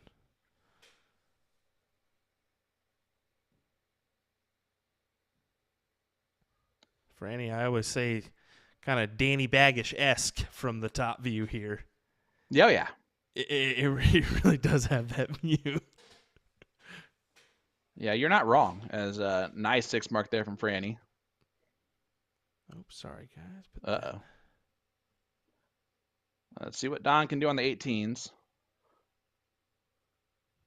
Don throws very fast. He just gets his elbow there. He doesn't break his wrist when he throws. Again, it's so nonchalant and so easygoing. When he's throwing his best, it looks like he's not trying at all. And he's talking and talking and talking to whoever's around him. Right now, he's got no one around him, so that might be why he's struggling. But he's probably yelling somewhere. He also has like a real gruff voice. Like he talks like this, so like you know where he is at all times. Look at this from Franny. Oh. Benny is here again. What's up, Benny? Paul Rogers saying regulator. Ooh, is Johnny Lee in the chat? Miss Melinda Fouché is in the chat. Good morning from Australia for Matt Stevenson. How about that, bud? Oh yeah, that's awesome. I mean, we're starting to see that overseas presence here on USA Darts, and even partners promoting darts. They really enjoy our content we're bringing them. I mean, especially that Devin Peterson match. That was national news over there in South Africa. That's awesome. Which is incredible. So cool. Yeah, with his partner, the 19-year-old, right? Yeah, Leanne Vanderwalt. I didn't realize that until after the fact when he told me. I said, "Oh my gosh, what?" He said, "Yeah, she's only been playing for a year." Well, Franny does take out Don Kirby. Don only threw a 3.33. He's gonna not be super happy with that, but Franny a nice 4.43 to get it done. As looks like we're gonna go over to James Edwards. Taking on David Reese. And David's also playing at Bullshooter, correct? I believe so. Yep, I believe so. As we'll head on over to Night Owls. Yep. Here for our coverage. So Night Owls in Indianapolis, Indiana. Versus David.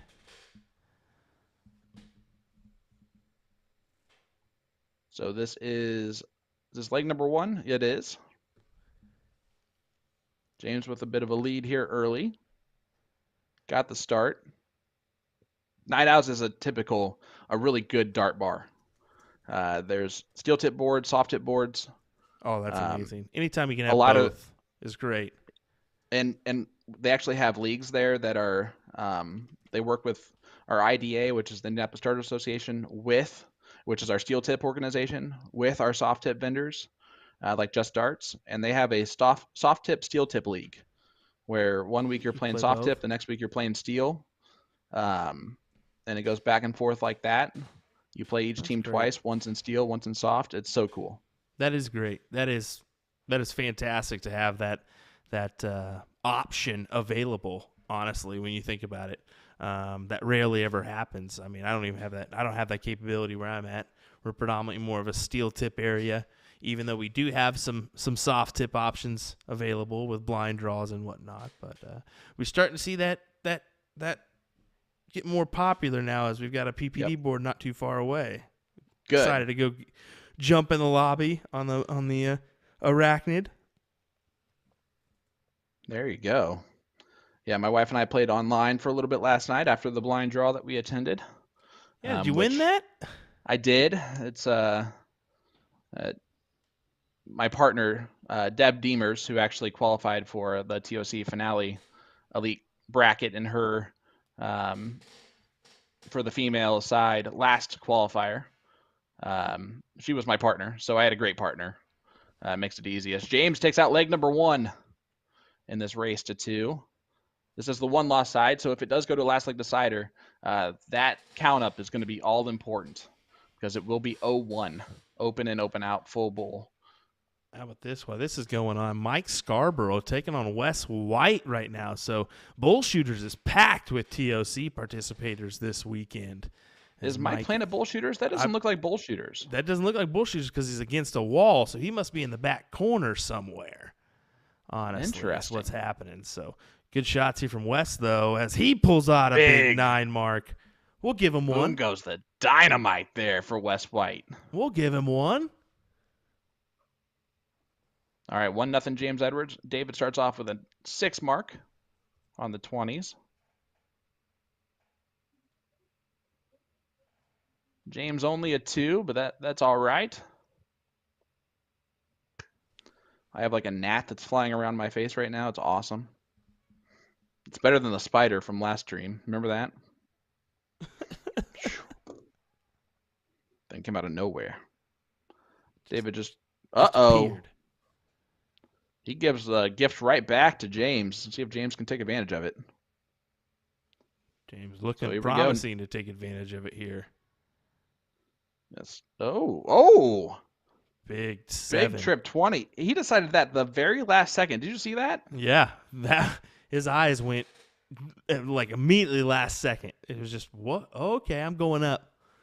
It was like, screw it. See if he gets rid of the 19s here. He does so. So James will peek at the 18s. Try and hit 6 of them and then move on to the 17s. Not going to do that. Big 5. And did you notice James looks at the game screen before he shoots every dart? Like, just look at his eyes. I don't know how he does that because he throws with a rhythm that's pretty fast, too. Does. Wes White feeling it. He got a 4.86 to take that first leg.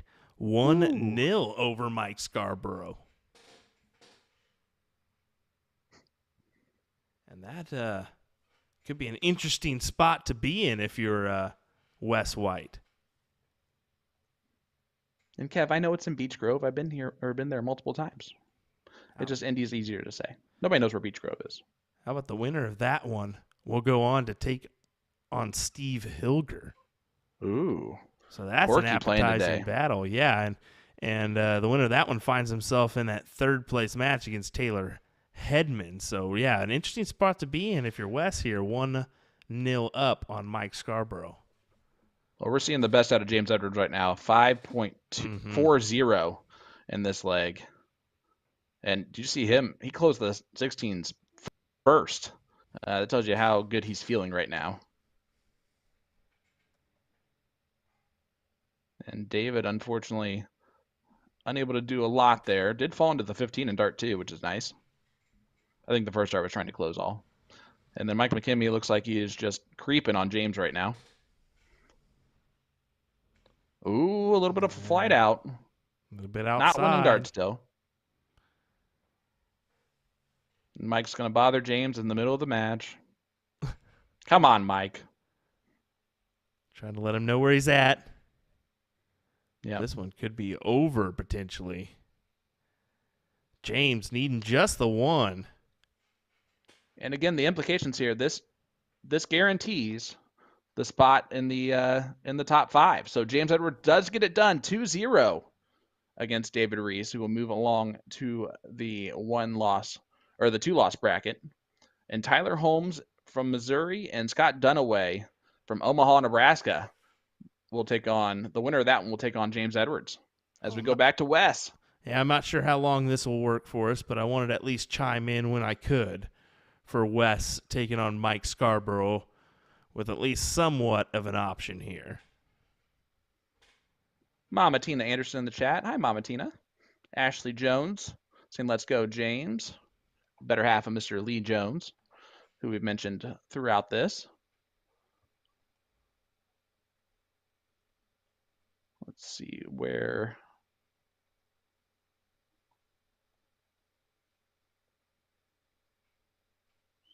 Lee Jones in the 1-loss side. He just defeated Gage Taylor, so Lee now in the top 4 as well, so did his job today. But Lee's a dangerous player. He might come back and win that whole thing. Tyler Hensey, though, on the king seat. So like great from the 20-year-old. Looks like we're tied up now 1-1 here as Mike Scarborough puts on a 5.44. Good stuff there for him in this 1-loss bracket. So Wes will get the start here in this 501.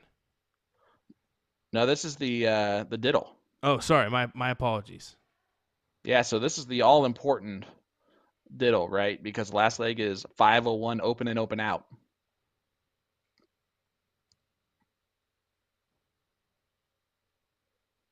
Mike does get it done, as you saw him shoot over at the 14, 11, 8, 16 wire, and that's just to ensure that he got it done smart. Tyler's only 18? What? Yeah. He's still 18? He's a young kid, man. That's insanity. Yeah, Dad's screwed. In like a year. Right. Tyler's going to be way better. Alex saying, Justin the Mullet Monahan. I love that. The Philly legend, Tim Neal in the chat saying, what's up, fellas? What's up, brother? So Mike gets the start here. 501, open and open out, full bowl.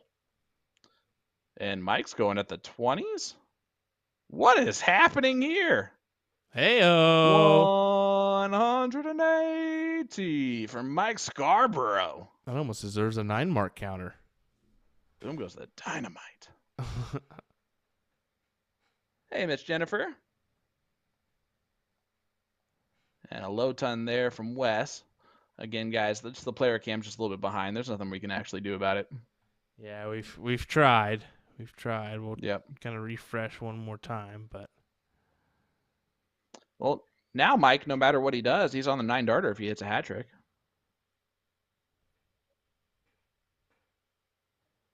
he will try to do that. Smart strategic move. Can we get a 9 here? Oh, No. he blew it. You blew it. Yeah, so James Dominic on... DeShera, a.k.a. my least favorite Dominic in the chat. So who we've still got kind of in, James Edwards, as mentioned. He's waiting on Tyler Holmes or Scott Dunaway. The winner of that one will play Derek Hinkle, as he just lost out to Leonard Gates in that one. We could get David Reese on over. I think we got Francisco Acalo Jr. Francisco Acalo Sr. awaiting Paul or Darren in that first bracket. That's over at Bullshooters. And then we also have a couple other brackets still in play. It looks like Fred Wright did take the king seat. And we are guaranteed a final. Two. Yes. We are guaranteed Brandon a final. Pritz. Yep. That's what I was about to mention him as he is going to be our spot. And then Johnny Lackey about to take on Ian Hansen, as that match just got called. And that's a one-loss last chance. So we could potentially have that match coming our way here in a moment. And Mike McKimmey, the board, who's playing at our Night Owls, is waiting on the winner of Dale Cram and Caleb Bridgeford, and that's for the 8th place match. So Mike McKimmey is still trying to get qualified here in that bracket number 4. So Wes needs to hit this 128 here. There's a good first dart. And the second dart, double 14. Oh no! The single 11, we're not going to worry about that little guy, although he's going to have to with Mike on 17, and it's open out. Exactly. And he gets it done. Sometimes the single's the hardest to hit, but Mike Scarborough will defeat Wes White, so Wes White will move to the last chance bracket. He's still in this thing, though.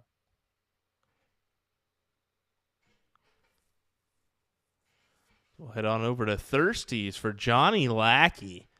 We'll take on Ian Hansen of Super Darts.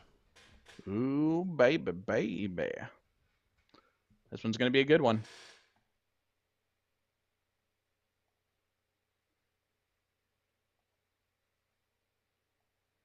So we'll kind of wait for this one to jump on in and get underway here, as it looks like it is now. Okay, and this is the... Well... This is a last chance bracket, so this is a race to 1. Yep, exactly. And this is to get to the 6th place match. And to get to the 6th place spot, it doesn't guarantee you a spot in the elite finale, but it does make it a pretty close lock, as 128 players will play in that finale bracket. So they take the top 5 from each one, and then the best finishers from that point forward.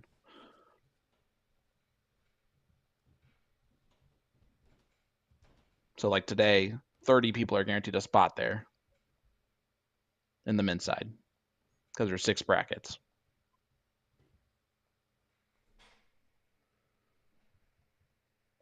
So here we go. Race to 1. Super Darts owner Ian Hansen taking on Johnny Lackey. Dr. Handsome himself. I like the clean white jersey from Johnny too. Yeah, it is very clean. He's got his the Star City logo there, Target 8 flight, as well as the Flight Faction logo there, as he starts off with a 7 mark. Darts disc. Darts disc something else. and something else. It's a Houston company there. Okay. And you can see the disc golf hole there on the front of the jersey. Did you know that disc golfers call actual golf ball golf? Yeah, it's crazy, isn't it? That's so weird. Very weird. This is the only player at Thirsties today, so just to kind of put that one into perspective too, I'm trying to keep an eye on who potentially and what locations we still have left. As Wes White does enter that last decider. I'm trying to see where he will line up in that bracket, but he'll be a last chance there. Like we said, we still have Franny, Mike Scarborough, and David Reese at bull shoes, as well as Lisa Yee. I think Alvanita's still in the mix as well. Look at Johnny Lackey throwing a 6-3-3 in this last chance bracket. He doesn't want to miss out here. Look at Ian Hansen. Come on, give us one. Boom goes the Floridian for Ian Hansen.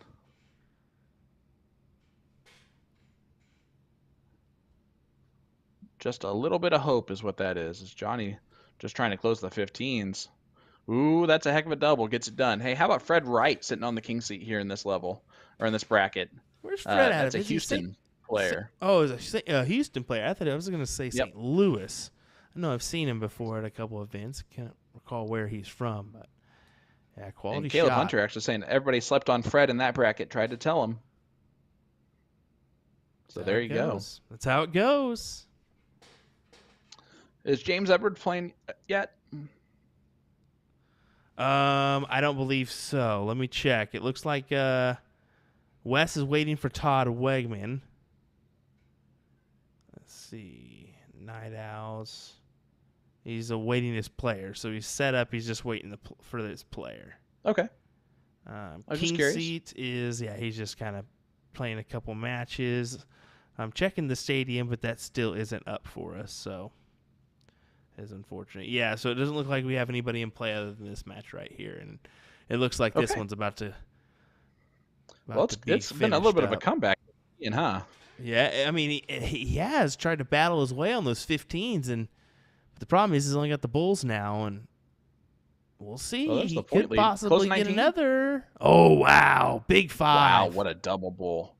The only thing I wish he did was close the 19 instead, just because if Johnny was to miss everything, it would have given Ian winning darts. Edwards and Tyler Ian Holmes did the right thing. Just corking right now. It looks like Tyler does get the cork. Okay. That is the 4th place match on the 1-loss side. The winner of that gets Derek Hinkle.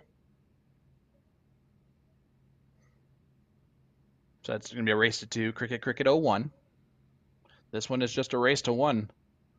Johnny gets the point lead. He's going to stay right there on points. Smart darts from Johnny Lackey. All right, Ian's going to have to go a lot of bulls again. He has really made Johnny work very hard. But that one might be where the opening is needed here for Johnny. Well, not anymore. Uh-oh. Ian can kind of turn this on his head if he gets 5 bulls again.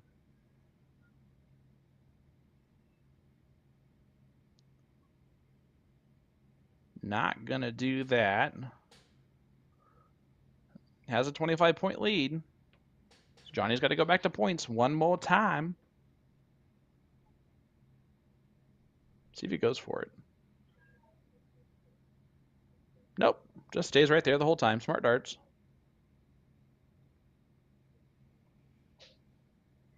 Allie's saying, I like the sound of that. Boom goes the Floridian. There you go. We have a jersey. Magicwear.com. You can get a Boom goes the Floridian jersey. And it has the beautiful faces of Will Stewart and Nick Teixeira and Carly Griggs on it. And yourself. And the hideous face of me. The amazing. Come on now. Don't say that now. Nice job from Johnny Lackey. Gets it done against Ian Hansen, so he will continue on. Gets to the 6th place. And as was mentioned from Drew Mush, 6 should get in the lead. Last year, some of the 7ths got in. You just never know. As Tyler Holmes looks like he's going to win leg number 1 because James is throwing a 2.75. Yeah, those are rookie numbers, James. Got to pick those numbers up. Not throwing all that well here in this leg is James, but still plenty of time to turn this one around here. Oh, thanks, Paul. And Jennifer. Really, Jennifer.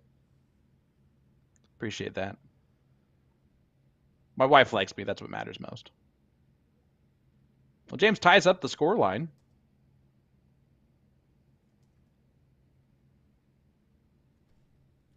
By the way, James is not a big talker. He's kind of a quieter guy. And then on top of that, he does not smile very much. I don't think I've ever seen him smile. Hey, some And people are that's like that. not a bad thing. Some people are Yep, like that. Yeah. He's just real chill. You see him right there. He's just like, whatever. See how this goes from here. 1-0 Tyler. Again, guys, hit that like button, hit that share button. Indy is in the house. James Edwards taking on Tyler Holmes.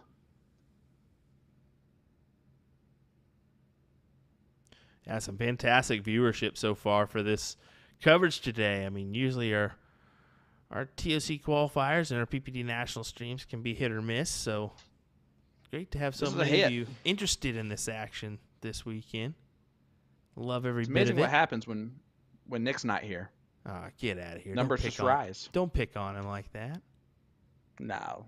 We miss him a lot. Just kidding. Yeah, no. Wishing him well as he takes care of some family business. Nice starts there from James Edwards. Okay, let's be honest. He's sitting on the beach in Florida, hanging out. No, I don't think he's in Florida right now. I think he's in a completely different state because I know he has a layover in Cincinnati on his way back.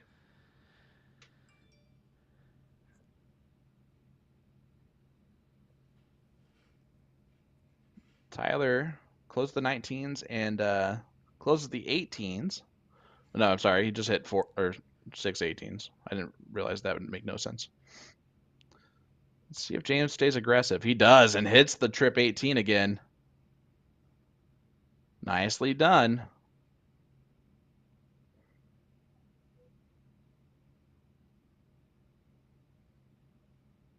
Tyler only 2 marks of 17s. This might go to last leg decider, and as we've mentioned in this format, man, that diddle is so important. Guys, let us know who you have in this one. We got Missouri taking on Indiana, live from Night Owls in Beech Grove, Indiana, which is just southeast of Indianapolis.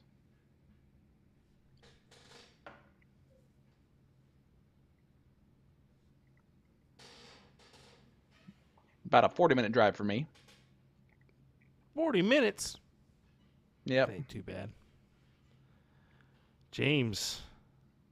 Great darts. Yeah, he's looking promising here to take this to a last leg decider here. 5.20 to a 3.75.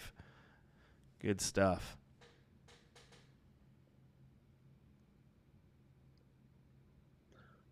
Donald Bolin saying, let's go Tyler. Terry Dalton, let's go Tyler. Paul Haig saying James is taking it. Jonathan Long, there's a good stat. After today, there will be 80 spots filled for the 128. It all comes down to the September 9th to see how many of the 6th place spots will get in. Not looking good for the 7th placers as James Edwards, 5.17, will send us to the last leg decider. And before that, we got a 3-dart count up for the diddle. This is where it matters, right? In this format, it will be 501 open in, open out, full bowl. Austin Helm asking if we're going to see Porky on stream today. He's not playing at a streaming location, so he'd have to play against someone at a streaming location, correct? Yes, exactly. He's playing Mike Scarborough, but Mike's not set up on the streaming board there at Bullshooters. I know that he is he's doing some separate streaming, so if you have another device, pop that up on his Facebook page here. Wow, Todd Wigman just hit a nice 9 mark against Wes White to kind of almost slam the door shut on Wes. Ooh. And what is a last leg decider? Winner, Tyler Holmes here. Yeah, so Tyler will go first here in this one. So this is for all of the marbles, 1-1 score line. 1-1 score line. Well, hold on 1 second, my guy. I was looking at the other match. I was just trying to be nice about it. No, it's just involving your indie you made it people. not subtle. As it looks like Todd did get the win there as we take a quick look over Wes White. So Wes will unfortunately bid adieu here. Be out of it. Yeah. And well, low 10 to start off from Tyler. I heard Jake Smith is at that bar, but I'm not seeing him at all in the background or anything. So I think that'll do for our coverage there at the Wooden Nickel today. Well, we've enjoyed being able to see that location. Again, a new streaming setup. My daughter is not happy out there in the living room. I can tell you that much right now. James, you better pick it up or else she's going to keep crying. Looks like a last chance. Hadrick puts him right back into this. Last chance there it bracket is just getting underway. Francisco Acala Sr. taking on Darren Peasley. So that's what just we'll go with it, to man. after this just one. Be confident. No one's going to matter. just say it and see what happens. However it comes out is how it comes out, you know? Hey, I guess there's no turning back no matter what. So, well James, this is a big opening here. Yeah, I was going to say, can James kind of open the door here potentially? 2 would help. Oh, no. Oh, no. Wow. James, that was your opportunity, my man. Yeah, that's a bit of a punt. Gave it right back to him. Sam Hubbard asking if there's a bracket to look at. There's actually 9 of them to look at today. It's on CompuSport. Our very own Mr. Will Stewart's going to put that in the chat somewhere. Yep, I'll do it once again here. Again, a little bit of an opportunity here for James to put some pressure on Tyler. He's got to start hitting some bulls, though. Needs one more. Does so. Tyler, the 1-2-2 is bullseye, double 11. Very doable.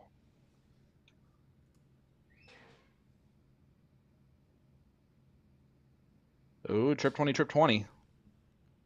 Ooh, trip 20. Oh, wow. What a checkout. As you see, James just gives him the clap there. That was huge. Big finish from Tyler Holmes. Well done. That was impressive. After the first start miss, it's so tough to then battle right back there. So James moves to the 2-loss bracket. He's still in the tournament, but we'll now have to run through some other big name players. And we're now going to take a look at that last chance bracket as Francisco Acala Sr., a.k.a. Franny, as we call him, is trying to best Darren in this leg. Looking could get interesting here. See how Darren attacks this one.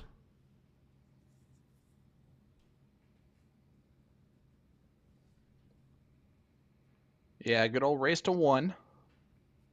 Looks like he just closes out the 18s, does what people would say is the bare minimum.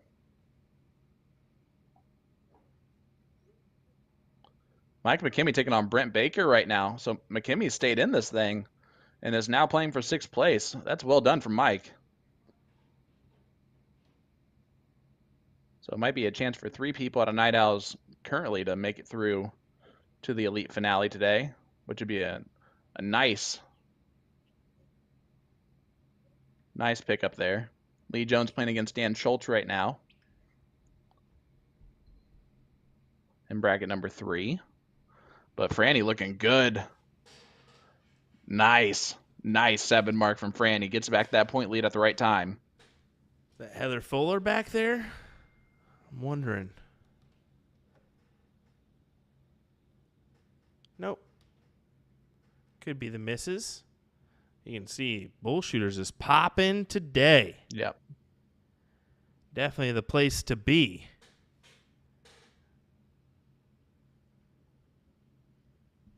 Big darts from Franny as he takes it out right there. 3.86 will get it done against Darren Peasley. So Kicks moves on.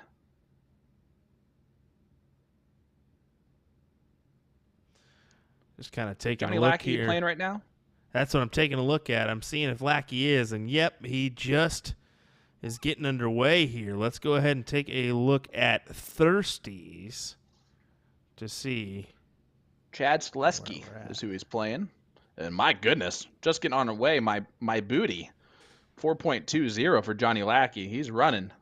Trying to get to that 5th place match. Well, he'll play Nick Selepic if he wins. Nick, is he playing? I wonder if he's playing down there at Skybox this weekend. Fortunately, I don't have that streaming location loaded up here on our program this weekend. That's not it's been having struggles for quite a while. Okay. I know Nick's been trying to work on it. Jonathan Long saying should be on our camera board. Do we have the Knox Amusement board running today? No, we don't. That wasn't given to me. I don't know how many players are out of there either. So I know that 2 players are playing on that board currently, is what. Like I said, but yeah, it does not look like it. Normally we have Nick that does the pulling of the cameras. Unfortunately, I had a couple days to learn everything, and they gave me a select few locations. So we'll see. I may be able to pull that one in the background. I'll see what I can do in the meantime. But for right now, I'm going to look over at the women's brackets myself and just give updates here. Marcy Kirby taking on Rita Runge right now. Tammy Mallory taking on Danny Glass. Or Gas, sorry. Pop it on over to us real quick just so you know. Hey! Hey, hello. There's my face. Hope everyone's doing well. Thank you for tuning in with us today. It's honestly, I've been very excited. Again, it's the same thing if there was a Wichita live stream place now to like showcase the players that you know so well. It's fun for me. Like this is my excitement level today, and it makes this more fun. It's fun anyway, right? But to be able to see your players playing and your friends is always a win. But so Marcy Kirby is still going strong. Again, if you're at Night Owls and you're waiting, or if you're playing and James is waiting, just head on over to that streaming board. Franny right now is playing against Scott Dunaway. Well, that's going to be the next matchup. And the winner of that gets James Edwards. So there you go. But again, doing your job today is important. The job is to make the top 5 of your bracket. If you do so, you're automatically qualified for the Elite Finale bracket at TOC, where first place in each gender's Elite Finale is $20,000 split 2 ways, so $10,000 a piece. And it's a blind draw. So you never know who you're going to get.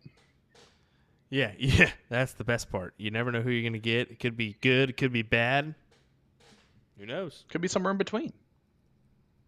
We saw last year, the women's side, Abby Spott and Hunter Smith drew each other, and that was a brutally good team, and they rolled through the women's elite finale. And then on the men's side, Jules Van Dongen got it done once again.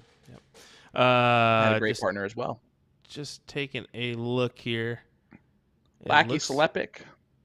It looks like Dead Center is not online. It looks like it's offline. So okay. Oh, invalid. Okay, so let me check here. It may be my doing. Probably. So Will, this is Will working, by the way, guys. That's what it looks like. Some of us got to, right? Well, I'm just checking brackets here.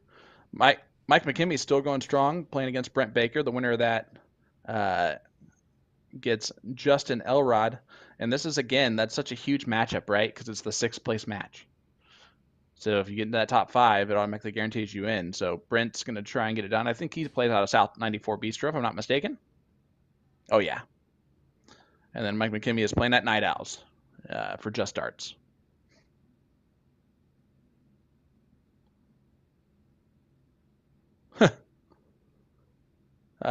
Jules asking, who's this ugly guy? That's Will. Yep. It looks like that board is working. The PTZ is working. We can actually see a look at Mr. Mark McFadden. Oh, look at that. Money Mark. It does not look like the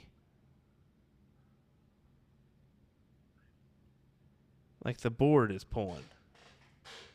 Ah. Yeah, but it doesn't look like the board camera is pulling for us John, on that one. We're trying to get in there.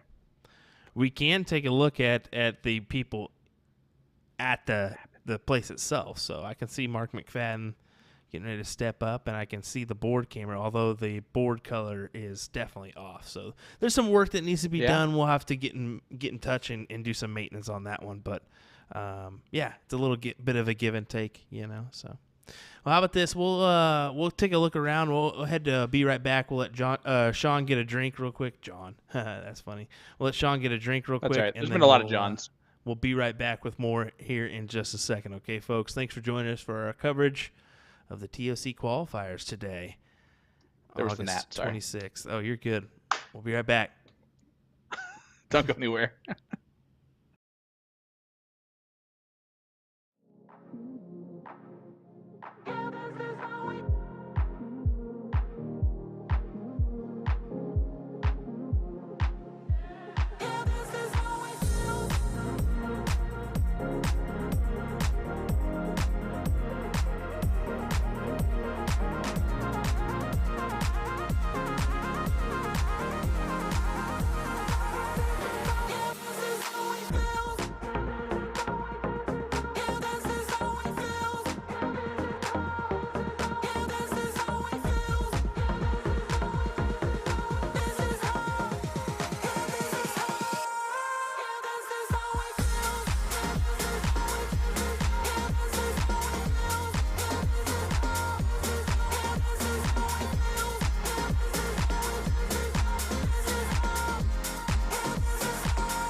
Here we go back with Francisco Acala Sr. taking on Scott Dunaway. I believe Scott's of Omaha, if I'm not mistaken, correct? Omaha. James asking, did Kix lose a bet? Why does Sean keep calling him Franny? It's an inside joke between me and Kix. Yeah, now it's just full blown. Now it's just full blown Franny, which is at some point he'll eventually text us and be like, "Okay, we need to stop. We need to stop." Nah, he loves it. Adrian saying, "Let's go, Scott." Did I get it? Dang it, stupid gnat. John Wren in the chat saying, great run today, Jules Van Dongen, Jeff Smith, Matt Campbell, and good luck tomorrow. Let's go North America. I agree with that sentiment wholeheartedly. Jeff Smith, top 8. And just ran into a buzzsaw named Gerwin Price.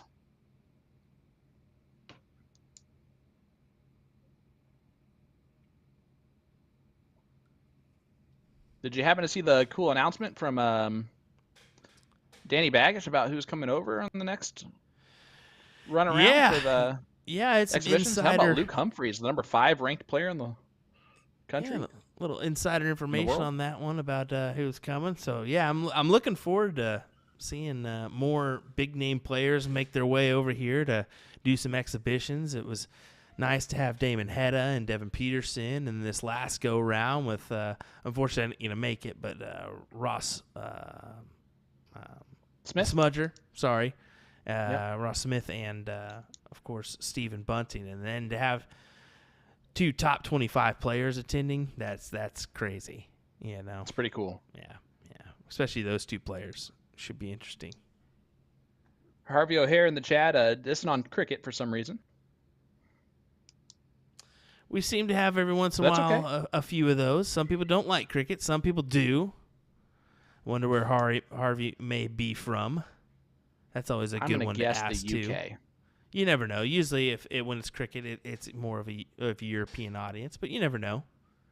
Yep. We do get our fair share on our platforms. We stream a lot of tournaments, whether it be steel tip, soft tip, 501, cricket. It doesn't matter. But not only with this platform. Nice starts there from Scott Dunaway. Cricket. Takes control. Johnny Lackey is underway versus Nick Selepic. Or as you call him, Selepek. I do not call him Selepek. I'll clip that. You know where Nick Darachi got his nickname from, right? Yes, I know. Yeah. Oh, I know. Which was so funny. Oh man, what a great start to the overall thing. Colin Rath, the Philly sensation, in the chat. What's up, brother? Scott Dunaway looking real good. Wow, going off to the races here. He performed last year in the TOC Elite. He took runner-up, if I'm not mistaken, right? Yes, I will say yes. I believe so, yeah. I believe he was runner-up in that TOC Elite, losing out to Jules and his partner. So Scott Dunaway, chance to take on James Edwards. Uh-oh. Oh, boo. Remote Bum, match bum, connection bum, bum. disrupted. Oh, there we go. Just in time to watch this. Wow. If he misses, this is an opportunity for Kicks. And he doesn't. Scott Dunaway takes it down. And Kicks is out with a 6th place finish. We'll see if that's good enough. That's going to be close. It should be good enough, depending on what's going on. But here's Johnny Lackey, Nick Selepic. As we hop on over there for this one. Yeah, last leg deciders here, or last chance bracket, we should say. So no need to pop up that scoreboard. Can Johnny Lackey keep it going?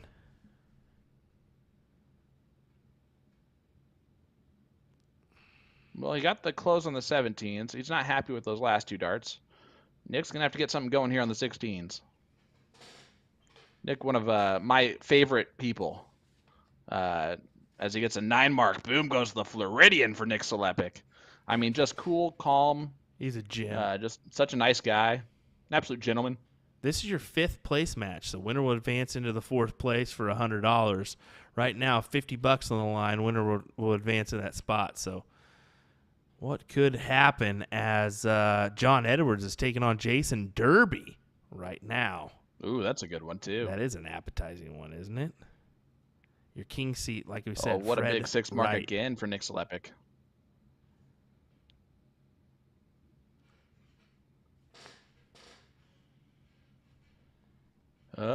Well, so if you're Nick, what do you do here, bud?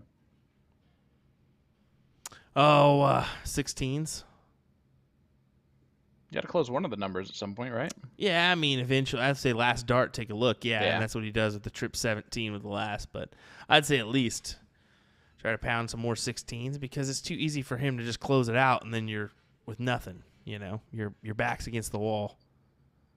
Well, here's the deal: is that Nick can hit an 8 mark here and take control. Yeah, he potentially could here. So let's see if Nick does exactly that.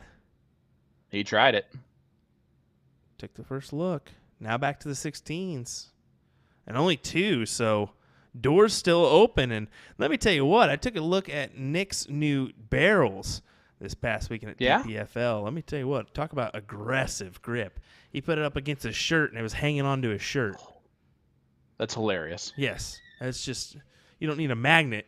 You just need to throw it up against there, and it'll hold by the thread. Woo! Well, look at this. Nick trying to do something special, but Johnny Lackey now in control. 3 bowls away from winning this one and moving on to the 4th place match.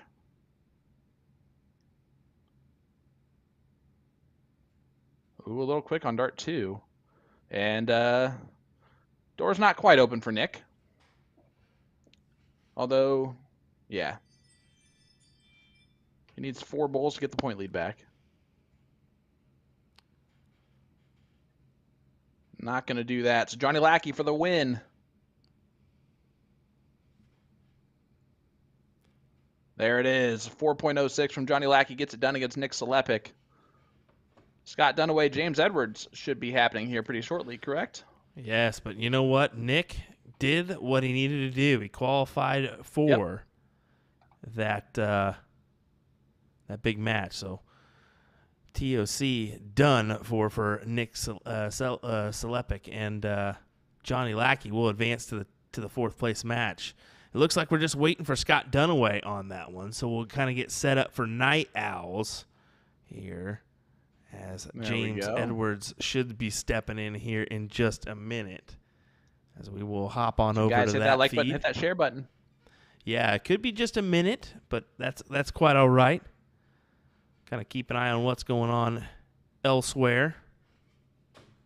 Hopefully Lisa Yee will be headed on over to the Bull Shooters streaming board, or Mike Scarborough. That would be awesome. Yeah, let's see kind of where we're at in those matches. Lee Jones taking on Terry Konklowski right now in the 3rd place match. Well, the 3rd, 4th place match, I think is what it's called. Yeah, I just saw that one myself. Taking a look at bracket number 4. As it looks like Mike McKinney is sitting in that 4th place match, just beating Justin Elrod. Nice. Mike's still moving strong, so he is qualified. Congratulations, Mike McKinney. He had to roll through the last chance bracket for a bit to get qualified. So it does look like at least 3 different people are going to qualify out of just darts and night owls today.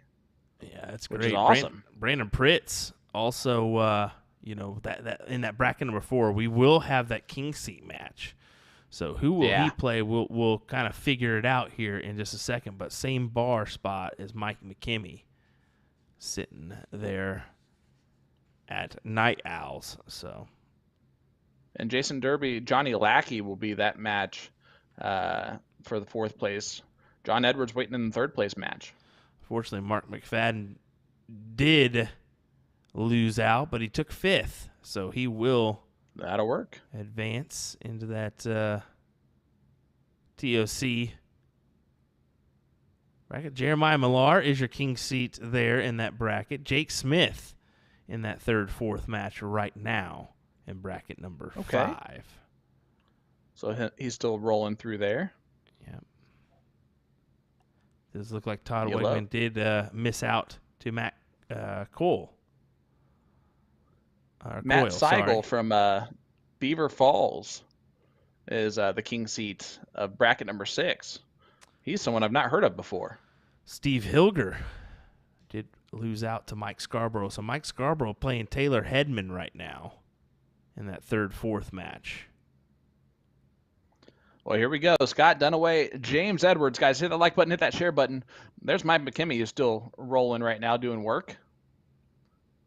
Race to 1. It'll be cricket, but they will do a 3-dart count up to start it off. And Scott Dunaway just threw phenomenal to beat Francisco Kixakala.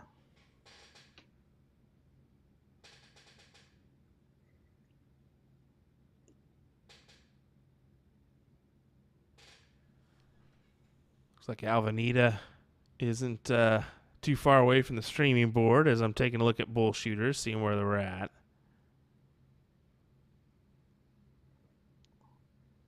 Love that. There's a ton of action. James will get the start. A ton of action with players not even participating in TOC there at bull shooters. Just seems like just a dart bar in general. Love it. All righty, so it does look like we got Lisa. Bull shooters? Yes, and it does look like we got Lisa Yee, who's stepped on over and is sitting in front of the board there at bull shooters, as we'll just kind of take a quick peek at her. There she is. So maybe she'll play her next match there potentially. We don't know. And look at that. You see some coaching being done there. Watson, who's still there enjoying it, as James Edwards tried to go for the 9 mark. Gets 6 of them. Yeah, Miss Alvanita is playing for 7th place right now. You got to love that. I believe that could be Susie Smith there as they're taking a look at her possibly, because that is the only other lady at bull shooters participating. So I'm guessing that would be Susie. Well, Lisa Yee, we have a while for her, as they're only in the 7th, 8th place match. Yeah. And she's on the queen seat. So. And that one, James with another big 7 mark. We may, depending on time-wise, we may not be able to feature that. We don't know. We'll just kind of figure it out. So we didn't anticipate going full bore on our coverage this today, but it looks like it's worked out for us so far. Almost. Well, it's been great. Scott Dunaway with a nice 7 mark on the 18s. James has been real aggressive on just barely getting the point lead and going for closes. See if he looks there again. He does so and hits it again. He's gone 6.77 to start off this one, throwing a 6.77 to a 7.0 from Scott Dunaway. This is a last chance bracket if we've ever seen one. Yeah, some These fantastic guys firing on stuff all here. cylinders. Whoop. Only gets the point lead just barely. James might shoot the 16s here first. He does not. Does get the point lead. Now look down. Just kidding. Completely changes the strategy. I think that's Heather Walters walking in the background. Dancing along. Yep, that sure is.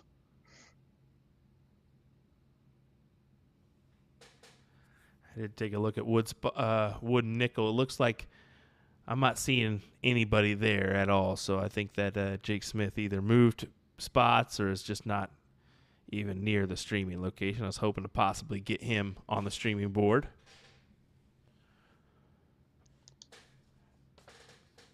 Well, we did get to feature them a little bit today. That's always nice. Yes. Yes, that's our main thing, is try to hop into many locations.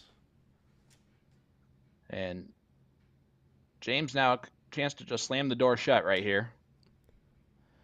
Yes, this would be a See, after big the first start, if he goes straight to the 15s. big round for him here. Stay right there. Boom. That's a huge dart. He is in control with a 5.83 in this leg.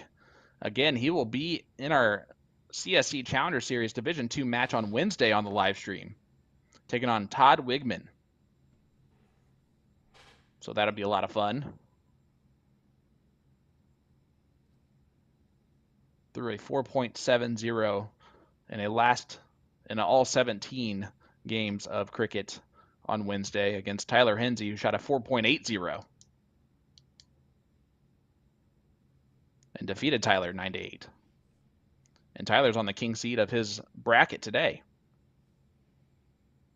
Well, Scott saying he's not done yet. He's trying to put his foot in the ground here. But I don't know if it's going to be enough. There's no way, surely. He's still got opportunities. Oh, he's giving him a chance, though. This is a chance for Scott Dunaway. If he hits the white horse here, he wins. This is a bold move from James Edwards just to give him the opportunity here. Oh, it's not going to happen. It pays off. As Michael Vick would say, the statistical odds of him hitting that are low, so you might as well just tee it up.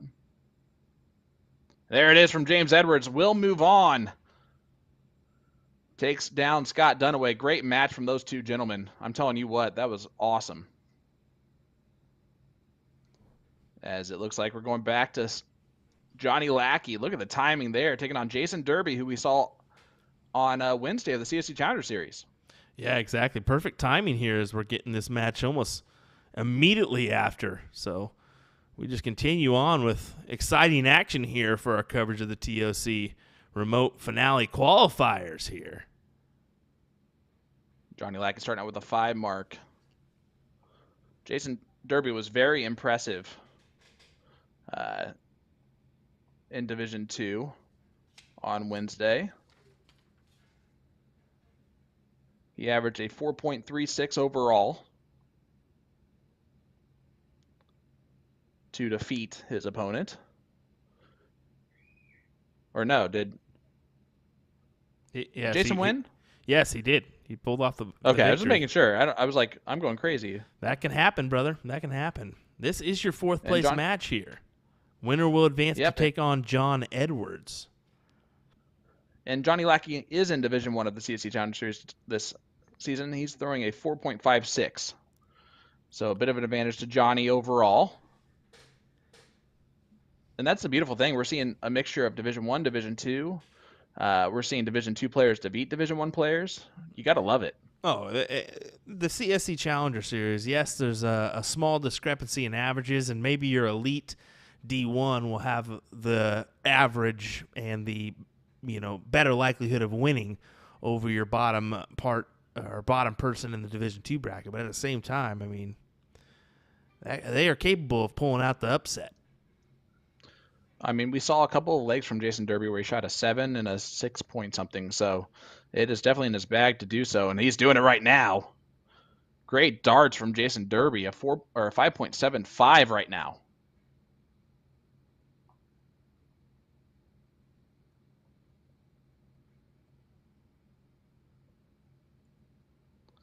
And again, we had 288 players competing today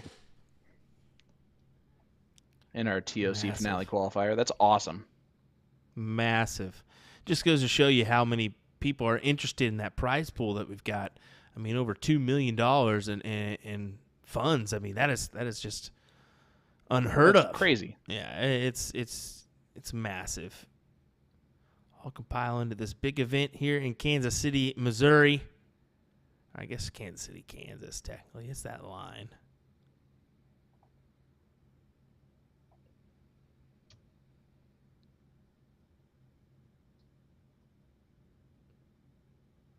Shameless plug. We do got a event coming up this weekend for USA Darts. We'll be at talk about it. Shark Tank in Shawnee, Kansas. So looking forward to being up there. It's our third consecutive year being there. Great soft tip event there. $23,000 in payouts. So Ooh, yeah, it's awesome. Big money. Usually some very good shots attend that one. So looking forward to being there once again. And you've been streaming that tournament for quite a while, right? Yeah, this is our third year attending. So, it's got, man, it gets some views on it. It just gets some insane viewership. Well, this is actually a little bit of insider information. The first time that Nick called me to ask me about being a commentator for the CSC Challenger Series, I asked who the other commentator was going to be, and he said your name, and so the first thing I did was go over to the Shark Tank live stream that you guys had done and just listened for a while, and I was like, okay, this is going to be good. I like this guy. There we go. And then from there, it was easy. Yeah, people always ask, man, you guys have known each other for a while, right? No, 30 minutes before the first stream. Yeah. Yeah, we had one little meeting that we did the week before or something, where we just introduced ourselves pretty much. And Nick went over the basic details, and sometimes it clicks, and it was like a bro love at first sight, How about this? Lisa Yee helping us out. She pulled over Alvanita to the streaming board. Yay. So it's going to be Kristen Parker taking on Alvanita on that streaming board there from Bullshooters. So that's potential what we've got next for you. We'll take I'm excited a look to at see the ladies that. matchup. Yeah. Don't know where they're at in the bracket. Let me go ahead and check, though. I'm trying to wait on the game. This is for the sixth place match. There we go. So it should be a last chance bracket. Yep. So it'll be a race to one cricket, just like this one is currently, as Johnny does take the lead now, has quite the advantage. And he'll get a look at the bowls here for the match.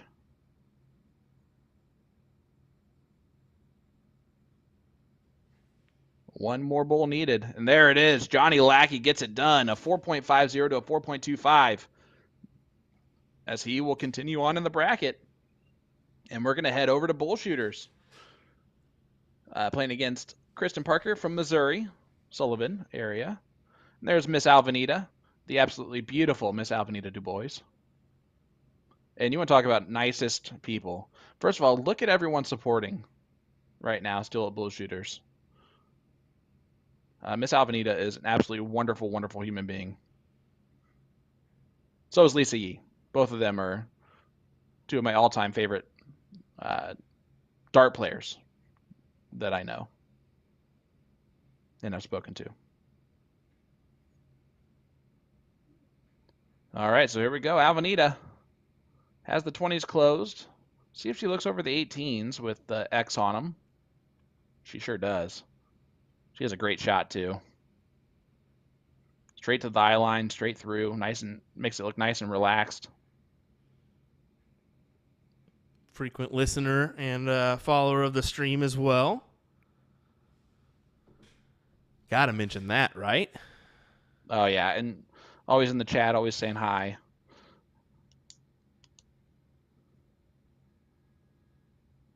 Get a little bit better view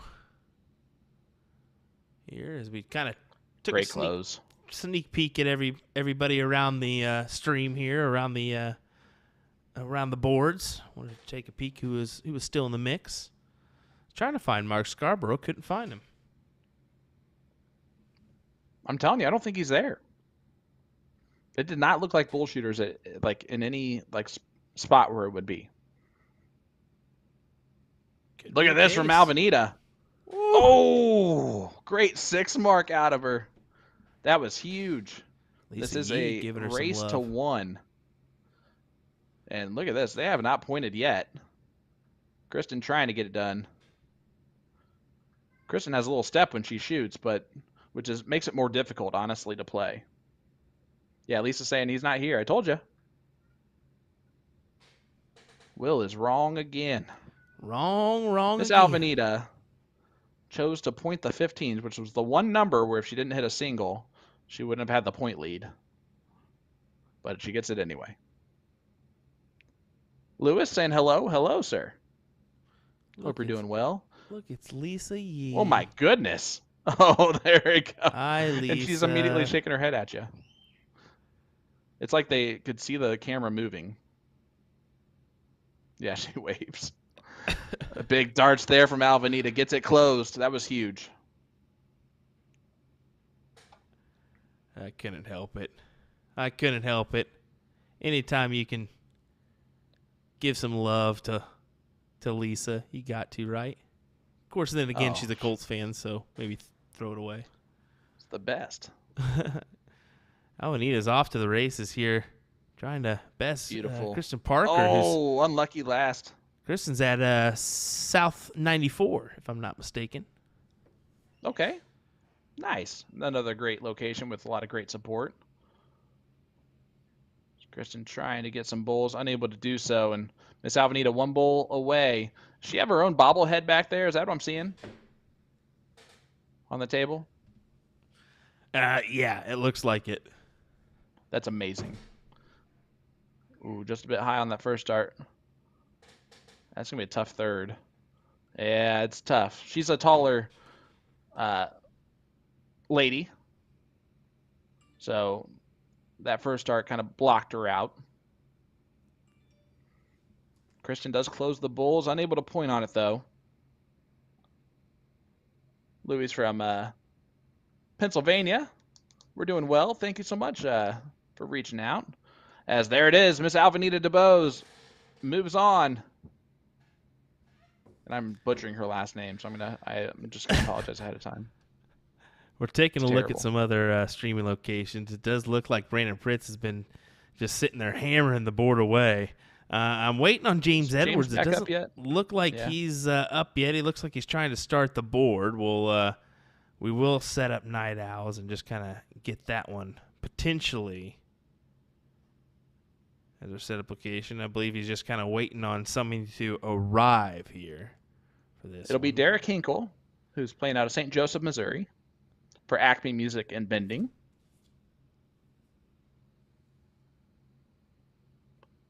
The winner of this one will get Tyler Holmes.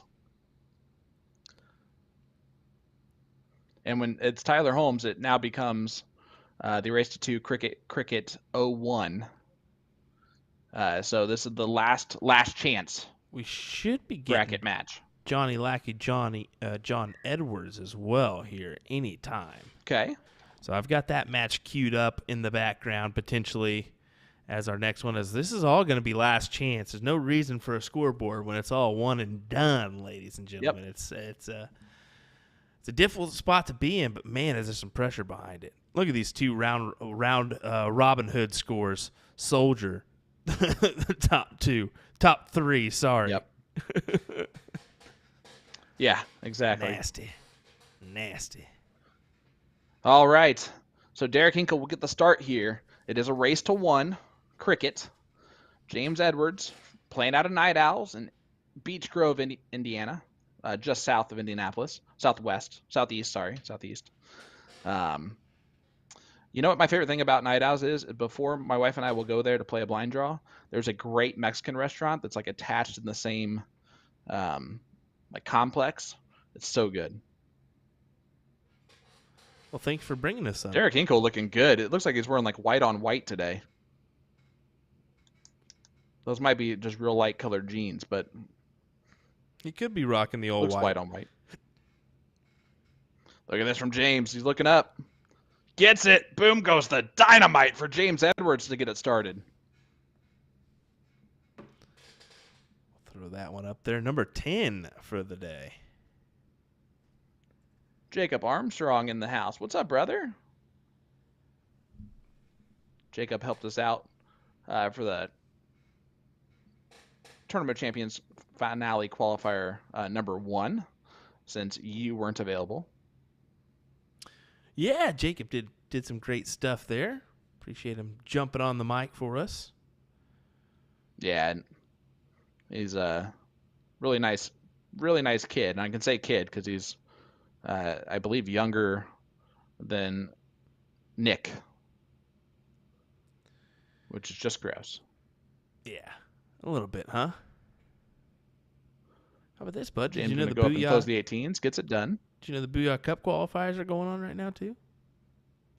I did not realize that until you just said something. Yep. There you go. Darts all around. It's just so great to see all this action and the scene just taking off the way it has. Yeah, it's so cool, man, and it's really cool to be a very small part of it. You're a much bigger part than I am, with all that you do, with all the traveling, and it's one thing to promote one area of darts. You literally go around the entire country and promote all of those different areas. It's really cool. It's how we've gotten to know quite a few of the players, and all that is you've been there to record it. Like we got to know was it Evan at DPFL, the 18-year-old Ethan. Ethan. Yeah, Ethan. Yeah, crazy. Yeah, he was at ADA National Championships too. He's a great up and comer. Just came here from the Philippines actually, so who knows what could happen with his game here soon. It could be incredible. Uh-oh, James. Oh, I like that move on the last dart. It kind of forces Derek to point if he misses the first dart. He's going to stay there and point, I think. Oh, he tried to look at it. Back to points. Yep. That's great. Smart round there from Derek, and now he takes full control. Throwing a 4.43 to James's 4.33. James is going to have to hit a lot of trebles. Oh, that's brutal. Second dart. Closes the 17s.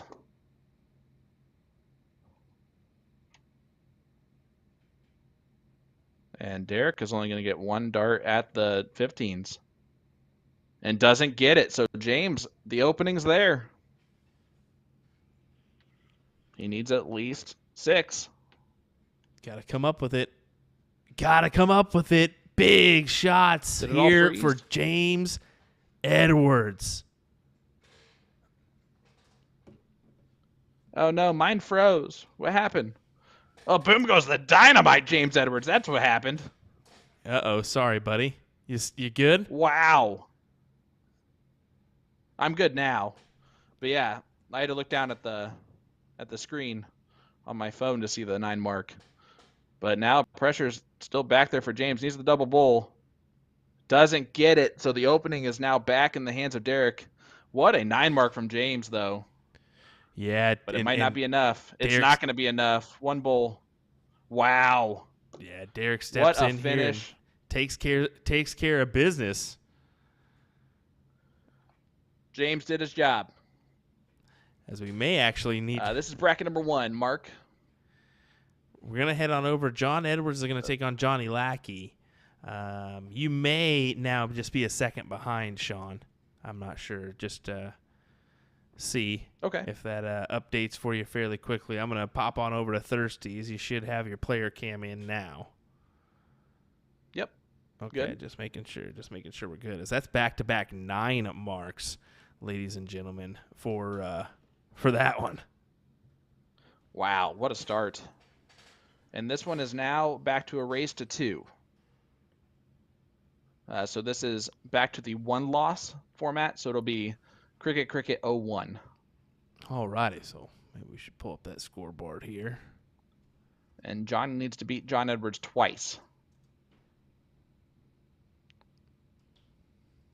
If Johnny does win this one, it will go to a last chance bracket, so it will be a race to 1 cricket.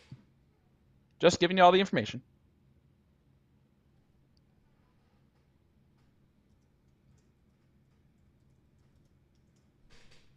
John closes those. This is a rematch of an earlier match on stream that I believe went to John Edwards.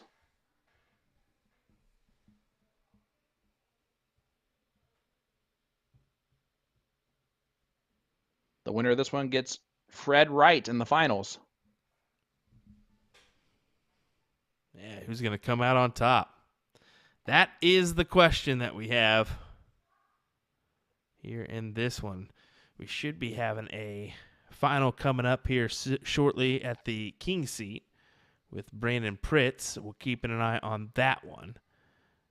We also have Alvanita, who's still chugging away over at Bullshooters, so we're keeping an eye on that There you go. board as well. But other than that, I believe all our other locations and let me see. Is there anyone at Night Owls that it's in the chat? Can let us know if Lee is at Night Owls. Well, that's what I was kind of if he popping is- in on that Night Owls. I'm kind of keeping an eye on that screen potentially. Mike As we'll McKinney right see. now is playing against Tyler Feltz. It's annoying that I don't think Mike is on that streaming board. No, he's But if not. Mike wins, guys, move him over because then it'll be him versus Brandon Pritz.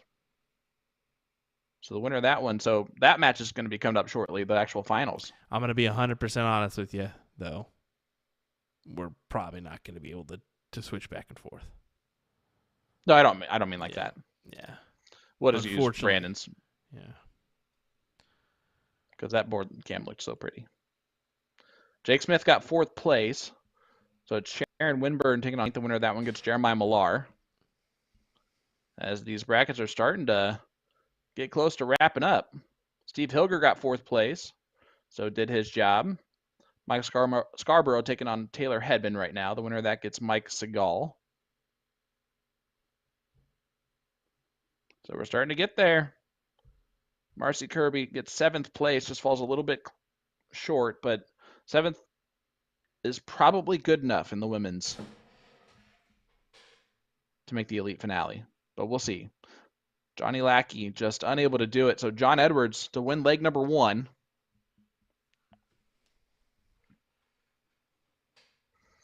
Looks like it's getting hot, Thirsties. John Edwards does win leg number 1. So here we go. Johnny Lackey's got to win 2 on the trot here and then has to beat him again in 1 leg. So really has to win 3 in a row. Josh Stewart also in the chat. There you go. Both the Lost Boys have found their way to our stream.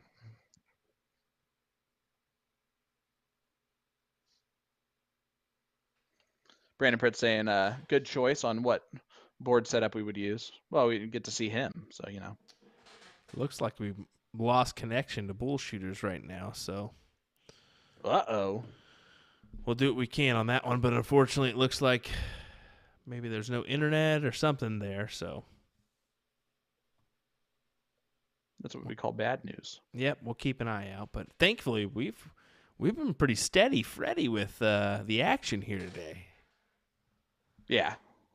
I mean, we've almost No, had you're 3 absolutely straight right. hours. By the way, the scoreboard is wrong. It is 1-0 John Edwards. Oh, my bad. My Good bad. call, Shane. Oopsies. It's all right. That's on me. Mark McFadden took 5th in bracket number 5, so he also got qualified.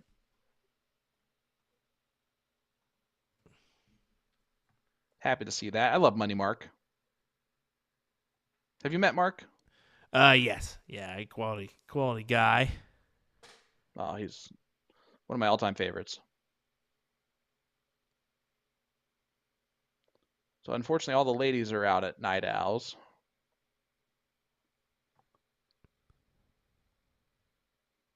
Tracy Young on the queen seat of bracket number 2. Lisa Yee, there you go. She's right now. Miss Alvanita is playing against Katie Qualls.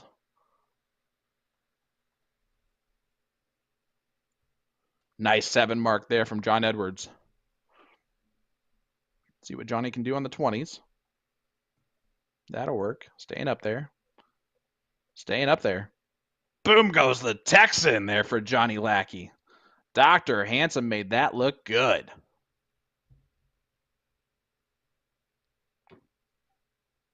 Whoa, what's that? Oh, my bad. Sorry about that. Uh-oh.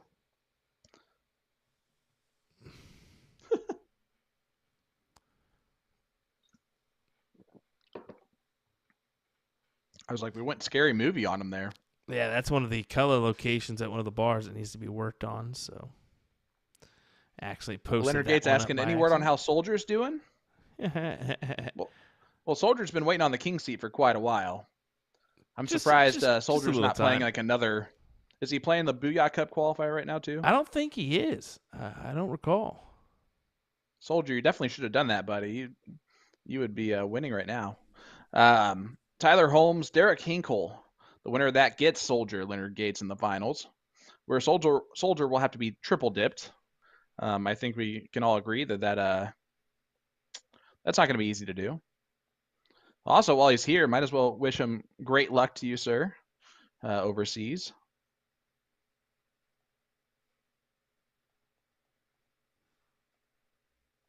The favorite, and congratulations on the Winmore sponsorship. That's wonderful.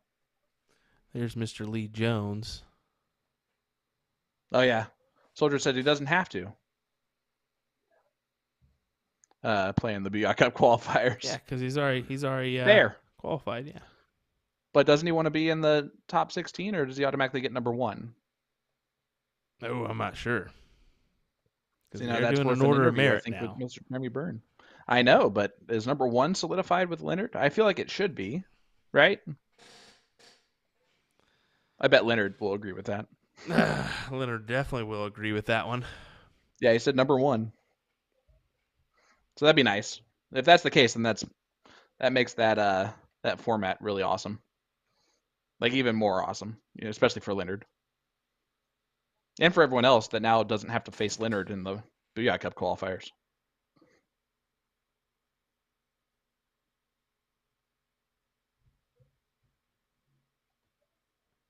There you go. That's the way to do it. I knew Jeremy would probably do it the right way. John Edwards. Great 6 or 7 mark there. Gets the 37-point lead and closes the 17s of Johnny Lackey. So Johnny's going to have to work on a new number. And it can't be 888s. Oh, John. Chance here to really close the door.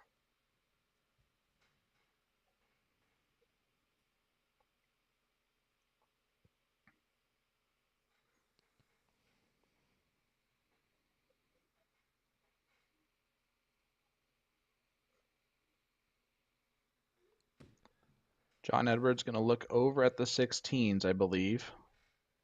Especially with where that the triple 2 might be. Or is he trying to find a spot through the 15 still? No, he closes the triple 16. Great dart. That was a bold move, Cotton. It paid off for him.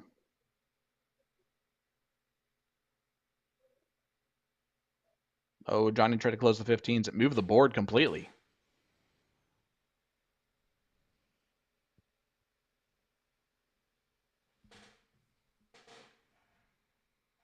Here we go. John Edwards for the win. Not yet, as Johnny put up his hands and then put them back down. There it is. John Edwards will move on to the finals. Johnny Lackey is out. There we go. And that, unfortunately, is going to do it for our streaming coverage of Thirsties. That is our last participant and only participant today in Johnny Lackey. So we're kind of we're kind of keeping an eye on everything else. Unfortunately, we did lose that feed, like we said, to bullshooters. So we'll kind of work on that one. We will take a look here at King's Seat, as there's Brandon Pritz, who we're kind of awaiting, and let's just see where he's at in this bracket, because he is in bracket number 4, and I believe they're waiting just a little bit longer before their match comes up, if I'm not mistaken, because they're in the 3rd place. Yeah, Tyler. I'm gonna guess that Lee Jones is not playing at Night Owls. Yes, he is. You didn't see me put him up there? No. Okay. Oh, he's going up there? He is at Night Owls. Yes, he is at Night Owls.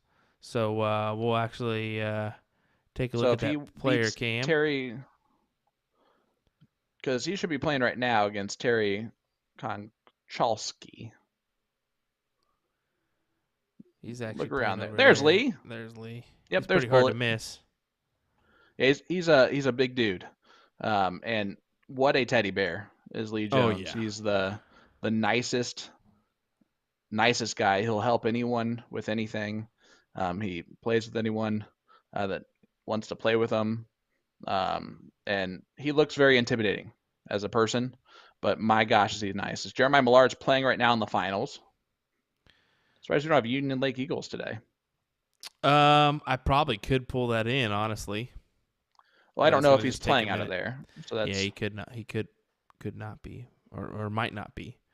But I think we're gonna have just a second before we actually have a match coming up here on our streaming board. So we'll what do you say, Sean? We'll be right back with some more action. Huh? yeah. No, that sounds great, buddy. Yeah. All right. It sounds good. Looking forward to it. Yeah, guys, don't go anywhere. We're gonna have some finals coming up. Brandon Pritz about to play. We might get Lee Jones over on the streaming board. Lisa Yee, if we get bullshooters back up and running. So don't go anywhere. We'll be back with the conclusion of the TOC Elite Finale Qualifier number 3 right after this. Yep. Don't go anywhere. We'll be right back.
All righty, welcome back, everybody, as we have our finals here. And which bracket is this, Sean? This is bracket number 3. This tall drink of water right here is Mr. Lee Jones. Lee is playing at Night Owls in Indianapolis, Indiana, and right there, that's a typical round for Lee. He is arguably the best soft tip dart player in Indiana.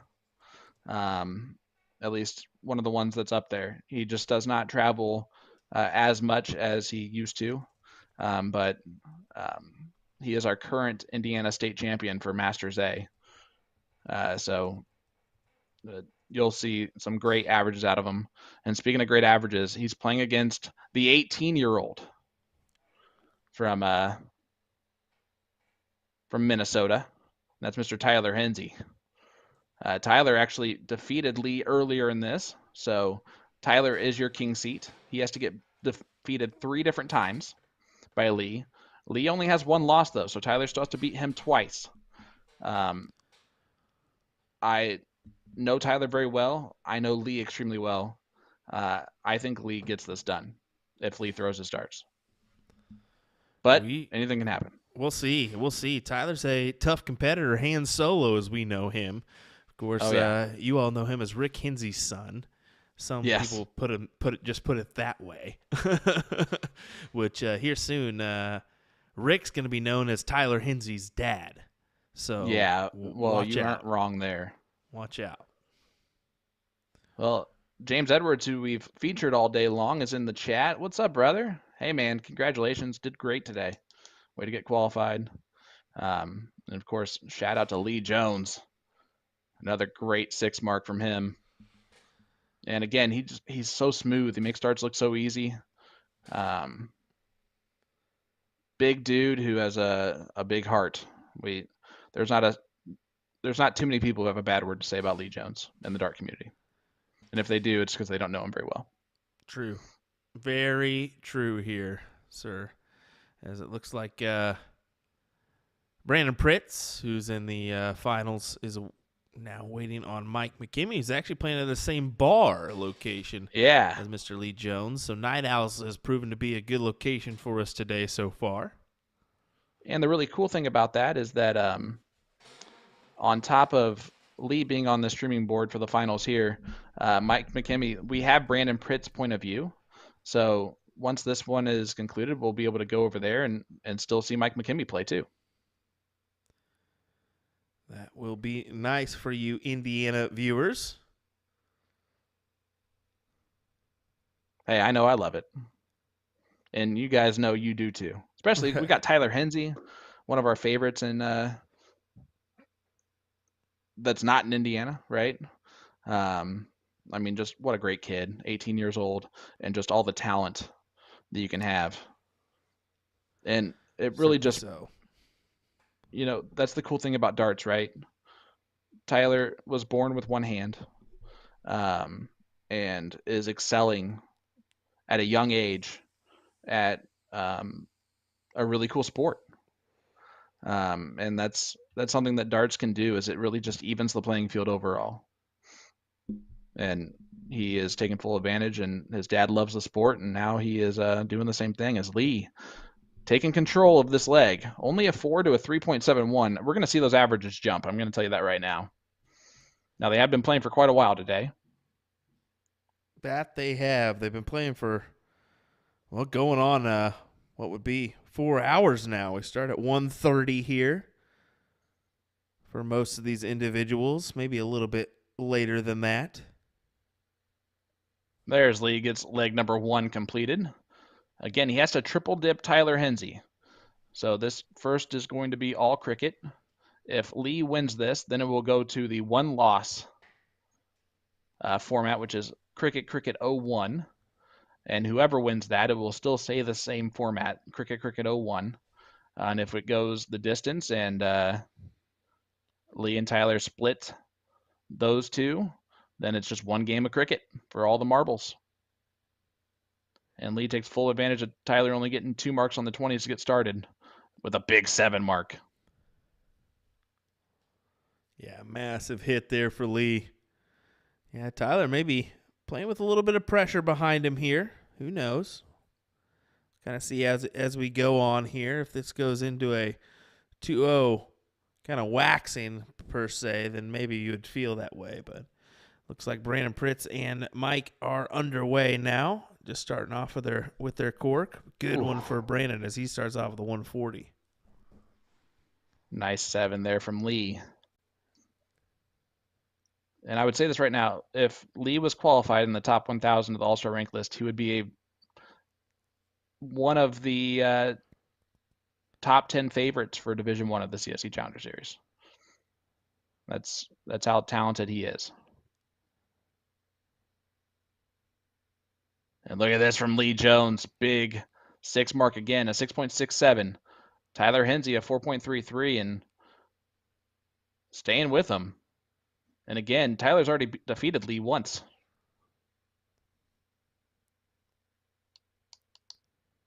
And a nice 6 mark out of him. And you can see, I don't know if you saw that, Lee looked over to his left. I'm guessing and that it's was because Mike or something. Yeah, that's where Mike McKimmey is playing. And so he's also paying attention and shouting out. That was a nice shot that he just gave Mike McKimmey. So, how about this? There's a reason why here. It's because Brandon started off with a 140. Mike followed with a 140. Brandon with a 140. Mike just followed up with a 180 to get the start here in their final. There you go. That's why. Big moments. Well, Lee is about to possibly take this 2-0 right out the gate. And even up the entire thing. Where there's no longer an advantage one way or the other.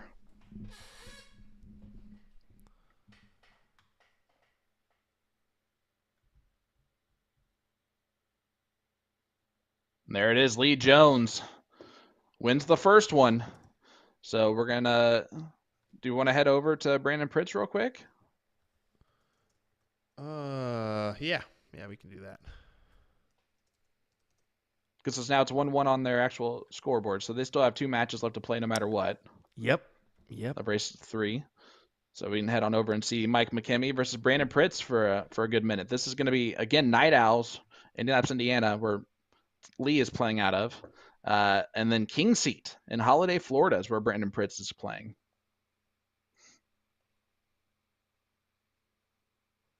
There is Brandon Pritz. Make sure I knew what I was doing there. Mike McKimmey, another guy, just a nice smooth shot. He just goes straight to his eye line and just pushes his dart forward.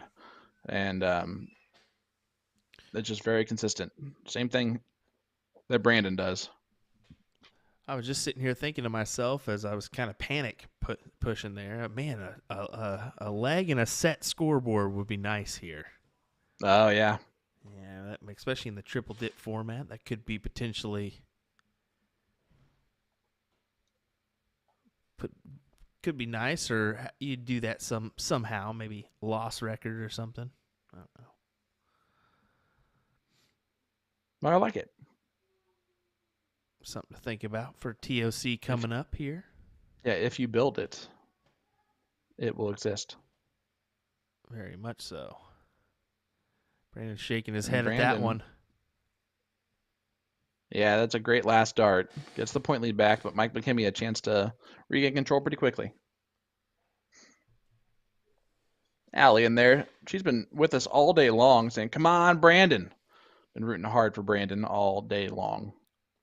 Mike, nice triple 20 on dart 3. He went aggressive there on dart 1 with the 17 look.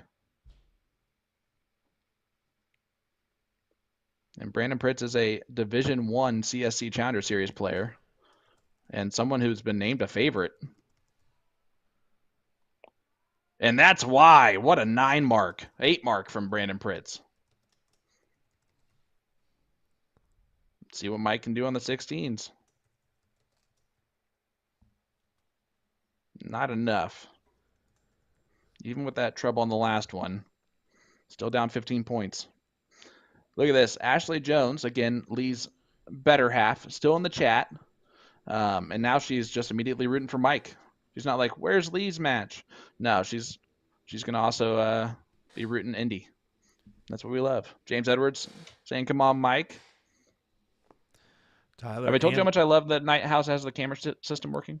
Yeah, it is great to have them back underway, and they are getting underway, actually. Speaking of, Tyler just starting off with a ton there for his Diddle League coming up now. So, Yeah, it's amazing the capabilities we have here with these remote PPD systems. Just being able to sit in and take a viewpoint. Yes, it may not be the high definition quality that we all want, but certain cameras they just work for us, and we're able to take a view and collect that match that we want to see. Well, I wanted to point this out real quick. First of all, you're correct, and that's exactly right. And it's so cool. And also, like, you're in Wichita, I'm in Indianapolis, and we're just doing this together, and it's awesome. Brandon Pritz is about to win leg number 1. It is a race to 2. Now, here's the difference between these two and then Lee Jones taking on Tyler Henze. Mike McKimmey already has 2 losses, so if Brandon Pritz wins one more leg here, it's over. And Brandon Pritz is your winner. He only has to defeat Mike 1 set. Yeah. So I think it's pretty important just to keep it right here for this one. Yep. No matter what, that Lee Jones Tyler Henze match will get extended to another leg, or another set. Sorry. Yep. And if Mike happens to pull out 2 straight here, maybe we switch back to Lee and Tyler.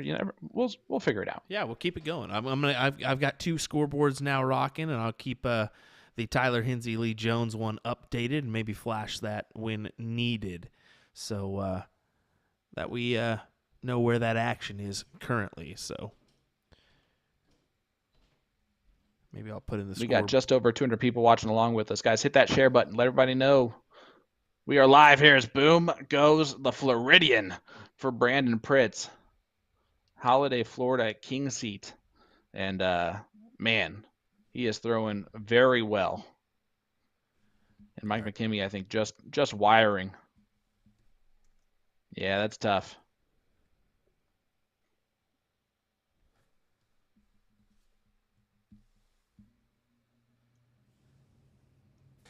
Mark Lacombe, the stat man in the chat. Love that. Love every bit of that. He knew Kristen Parker. 17s. Yes. Yeah, South 94 Big Bistro. darts. For Brandon Pritz is just throwing lights out. Mike McKimmey's just ran into a buzzsaw here in the finals. But again, both guys have really done their job. This is a battle for $50 and pride, right? Yeah. But they both have qualified for the elite finale at TOC. That was the job today. Both successfully marked that on their calendar as they will be headed to TOC. Good stuff. He just continues to hit here. Yeah, he's throwing very, very, very well. It's really cool to see.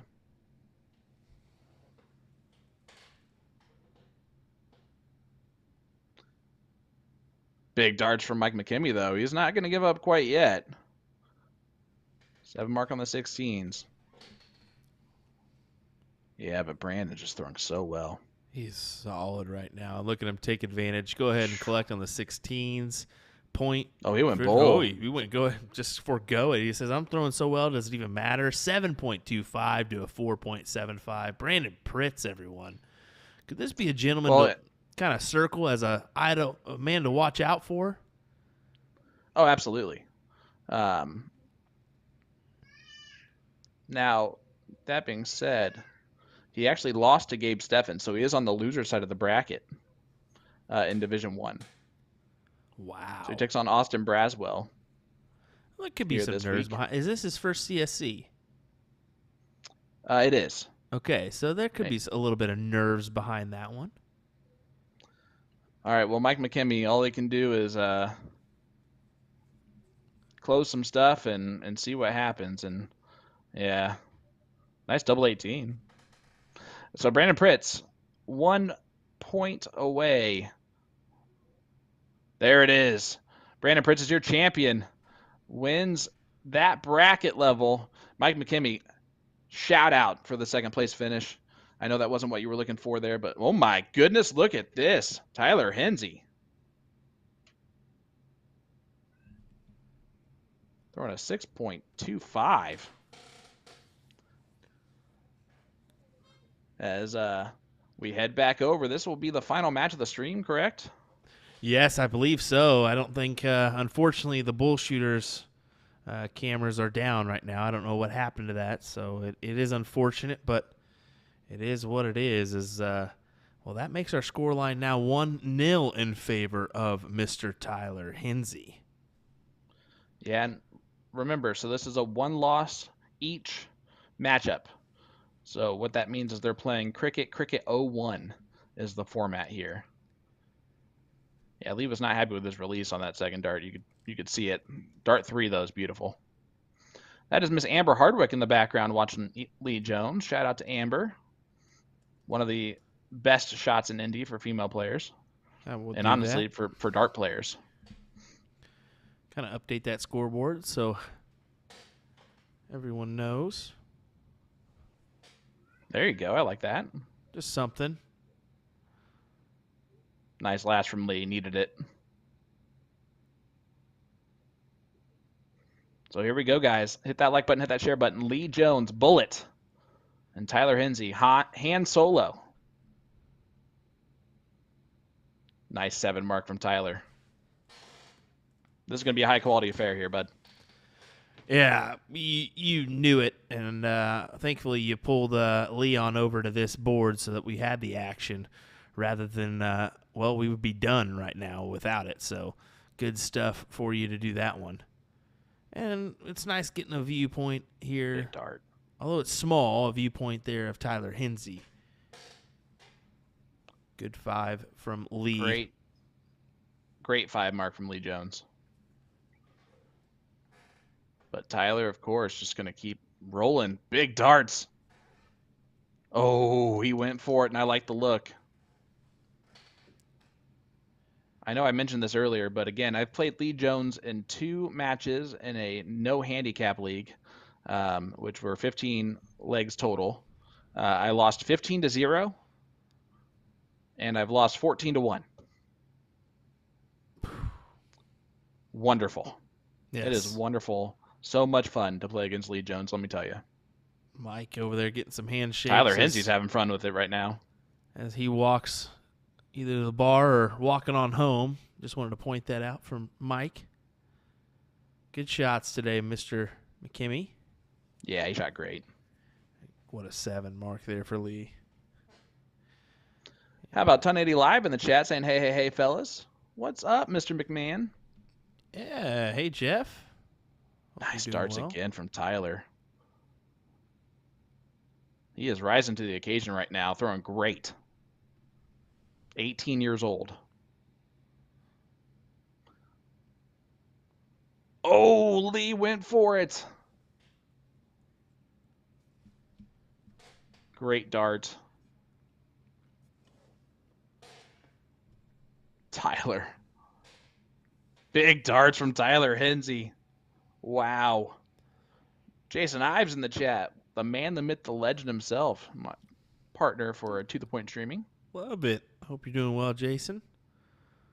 Man, I just... Ooh, here we go. A little bit of pressure on Tyler. Yeah, Tyler's putting his foot in the ground, but Lee is just fighting back every which way. I mean, can he put this in? 1, 2, 3. Oh. Doesn't get it. So Lee is an opportunity here to steal this one. Yeah, to put this 1-1 and force the decider here.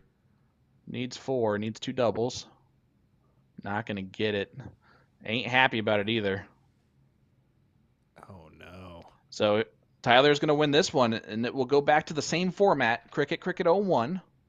But now Tyler will be 1 win away as he takes out that one. So now Lee has 2 losses. So they're going to go back and diddle again. Guys, hit that share button. There's still a long way to go potentially in this one. Yeah, we'll see how quickly they get. Great day. They get set up here potentially. I mean, what do you think about this match so far, Sean? Man, I'm impressed with Tyler. Yeah. Really impressed with Tyler. For him to just defeat Lee like that 2-0 was very impressive, especially after what Lee did to him in the first match in the finals. So Tyler's now throwing his best darts. Lee is finding his darts. I think this goes all the way, bud. And I'm looking forward to it. And, man, I'm so happy that Night Owls has their camera system up and running and that we get to showcase guys like Lee Jones and James Edwards today. So cool. Yeah. And Mike McKimmey.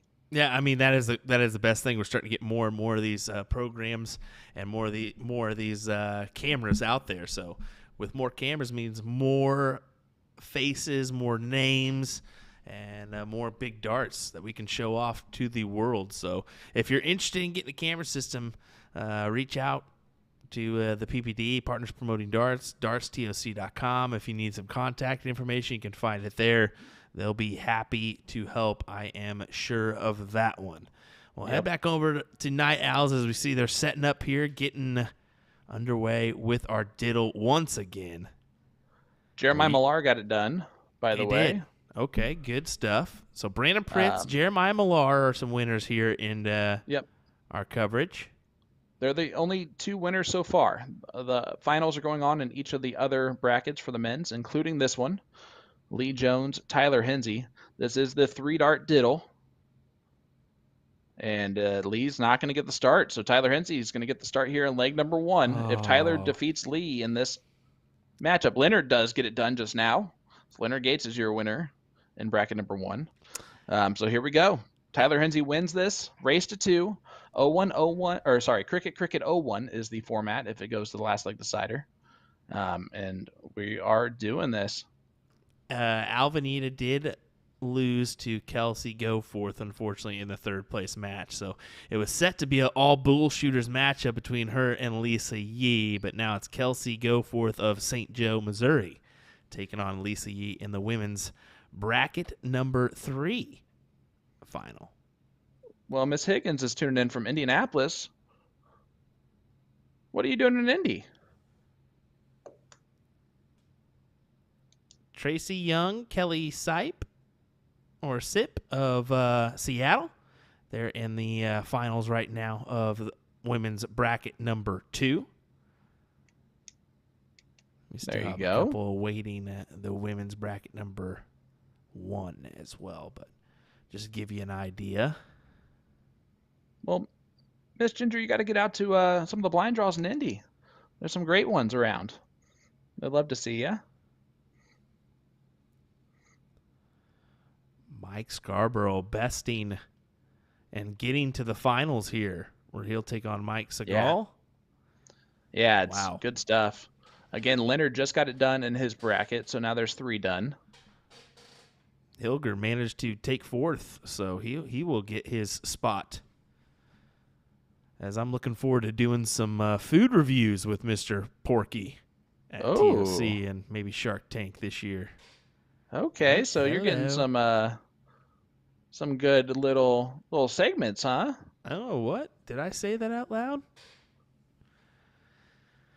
I think that's a good one to do. Definitely is having Porky in the mix for some food reviews. Who wouldn't disagree with that? I mean, come on.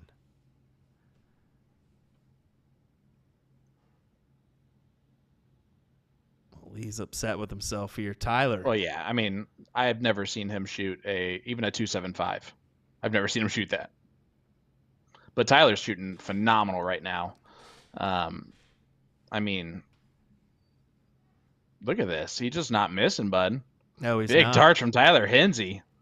Putting himself potentially 1 leg away. Mark says, Tracy Young from St. Louis? Yes, I believe that's the same Tracy Young. I think her and Dave Mattson were playing out of South 94 this weekend or today for the event. So Lee, unfortunately, on the back burner here as Tyler puts this one away with 2 bulls. There's the first. There's the second. Tyler Nicely Hensey. done from Tyler. I mean, yeah, and you see even Amber clapped for that one. The 18-year-old is just showing up. Lee's going to have to get it going. That 2.86, I think, is the worst average I've seen from Lee Jones in a while. That's not it, buddy. It's not a last leg decider. They have to play Tyler's format. Right? I believe so. I don't think that'd be it, right? I think they put some more cash in the machine, potentially. No, 12. They got 12 credits. I don't know what happened, but I think they did the wrong format there. Or we're wrong, which could honestly be the case. I don't think it'd be 1 leg, right? No, it should be the Cricket 01. may want to reach out to Well, hi, Lee. Well, alrighty. Hi, guys. Well, I don't think that they played the right format, but I could be very much wrong. Well, we're used to Nick helping us out with this is usually the thing, and Nick isn't here. But I'm under the assumption that they usually play the best 2 out of 3 the whole way. They don't have that last leg until they're both 2 losses.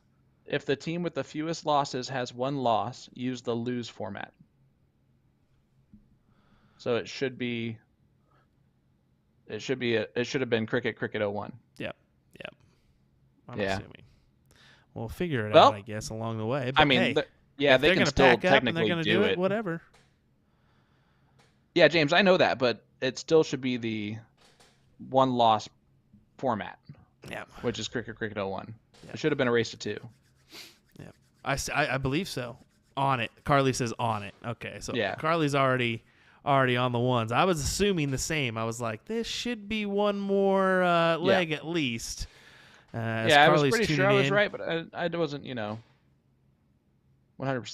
Scotty Burnett says replay it. Well, they don't have to replay the whole thing, but they can at least play leg 2. I don't know how they get to leg 3 of just 01. They can make it happen. I think Carly's going to be – she's literally calling Lee right now and making sure he knows. Yep. So we'll hop on over, as you can tell right here. You can see him on the phone. Go. So good job from Carly Griggs tuning in and watching for a change instead of her normal, just tune in for the start and be like, all right, I'm out. Yeah, and Scotty Burnett's like, more darts for us, which is exactly right. Yeah, come on. That's the whole point. Who doesn't love that? I want more. I don't want that to be over. Tyler was throwing so well. I want to see him continue to do that, and I want to see Lee throw the darts that I know he can throw. No kidding. It's been a great day for us. Honestly, viewership's been phenomenal for our remote. It's been hot content. Yeah, it's been good. So thank you, folks, for joining us here on a Saturday of coverage as we approach the 6:30 hour here is Central Time. 7:30 for you. 7:12 right now is the time that I have. Good stuff. So, of course, you Pacific people who everyone in California, pretty much. Let's just put it that way. It's 4:12 right now. Enjoying the sunshine, I'm sure. Yeah, I'm telling you, I miss Hermosa Beach, buddy. I miss it. True. Buddy, it's been a great day. I mean, a lot of people, congratulations to you guys. If you've made the top 5, you're qualified for the elite finale bracket for your gender. Huge shout out to Night Owls. They're going to have 3 players out of there get there, and maybe Don Kirby gets it. I think he got 6th place, so we'll see kind of what happens with that. But I mean, it's been awesome.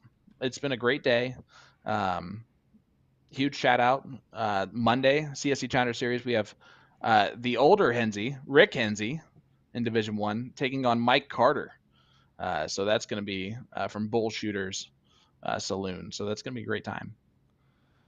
Who'd you say again? Say that one more time. Mike Carter and Rick Henze. Oh, you said Mike Carter and Rick Henze. There we go. Why not go ahead and take a quick Why'd you scare here? Me like that? I was like, am I wrong? I was literally right before you were even said anything. I was pulling this up and trying to get it loaded into the computer. So that's like, just great timing. Minds. Just great timing. Great minds. So yeah, looking forward to this, and I just wanted to point out, although these guys look like they're the same height, they're definitely not. They're definitely no. Rick is just put it that is Lee Jones size, and Mike Carter is Will Stewart in the picture. Will Stewart and Jules Van Dongen size. Oh boy. Johnny Lee saying, "What's up, Sean Green? CNKC. Man, I can't wait. Make sure you say hi. I'm excited to see you." Yes, indeed. Ken Rip says, "Are they any good? I've never heard of them." It looks like we are getting set up again here with Lee and Tyler now. Can Carly give us what's going to happen? What potentially could happen here anyway with this match is crazy, because did Tyler anticipate this going another leg? Did he not? Did they both anticipate it not going any further? What's the deal there? I mean, mentally, you never know how that's going to affect it. Lee's going to be whatever. He's gonna be like, oh, cool. I get another shot here. Let's see what happens. It was fine if I lost, so I'm good either way. Let's move on. So he's got nothing to lose now, right? He's already technically lost in his mind, and that could make it dangerous. Exactly. And it looks like Lee's set up. It looks like we're just kind of waiting on to start the match. They're still it looks going, like Ashley. Tyler's getting ready. Yeah. It's going to come back to it. They played the wrong format, so. Ashley says Lee is very much like that. I just talked to him. So there you go. Yeah, I'm sure he was just like, I got second. I qualified. It is what it is. The kid threw great. And, now he's got another chance. And Carly does see let us know. Okay, Lee and Tyler are getting set up to finish it out. All righty. Thank you, Miss Carly Griggs. You the best. She did something. I'm just kidding. No, she's fantastic. Appreciate you, Carly. Yeah. He said, book 'em, baby, meaning now they're going to TOC. So that's awesome. Well, I'm excited to see Lee and Ashley at TOC. It's going to be a good time. And Lee is now one of those players, I'm telling you right now, if one of those top dogs draws Lee Jones, or if Lee Jones draws one of those other top dogs, that's going to be a tough team. Oh, definitely. And then especially that mixed format. So Lee should go first here in the second leg. So they should just bypass this. Yeah. What happens in that mixed format? If Lee gets teamed up with the likes of a Chrissy Grimmel or yeah. So what could happen there? Because that new mixed cricket invitational is something to be seen.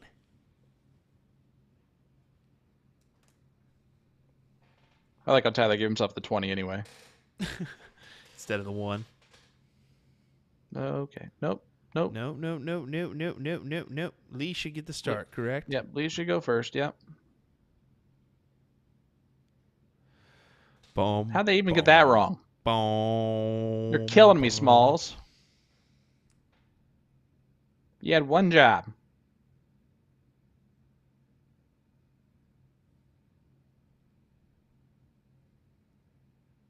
Yeah, Tyler won the first leg, so it should be Lee going first. But, whatever.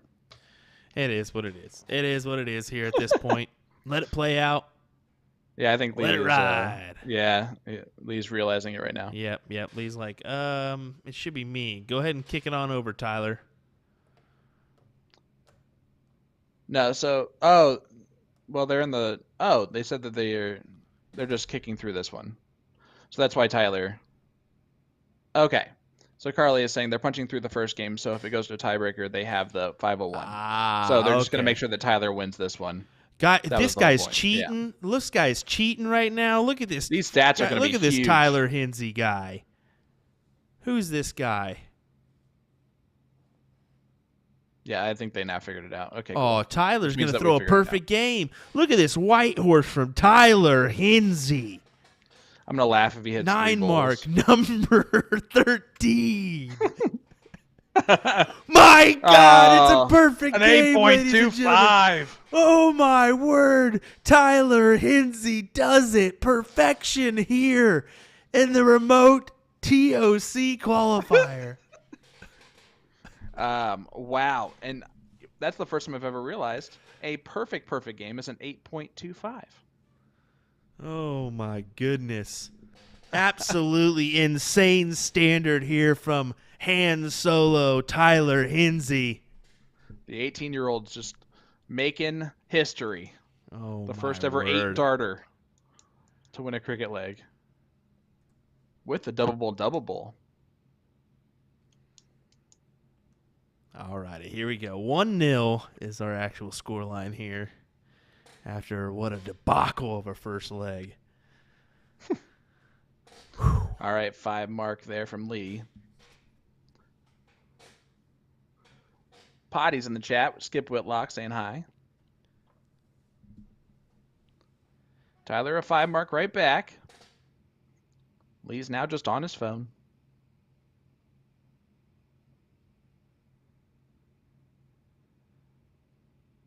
sure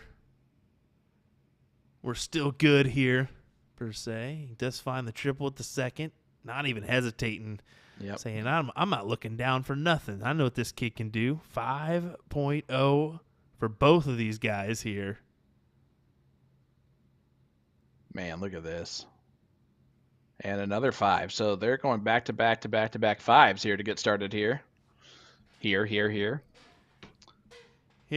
Broke the ice on that. Yeah. Look at this. Lee Jones looking down now. 7 marks it.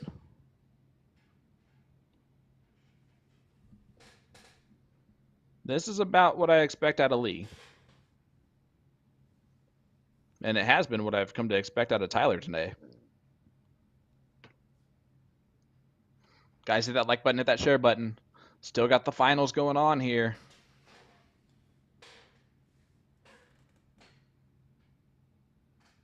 Lee Jones saying this is far from over yet.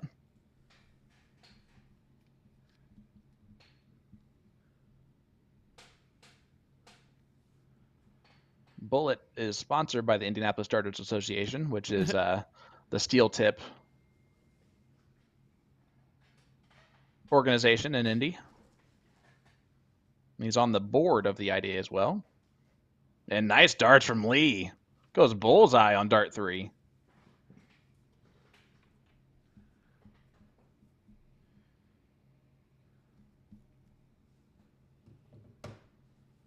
Sorry about that, Sean.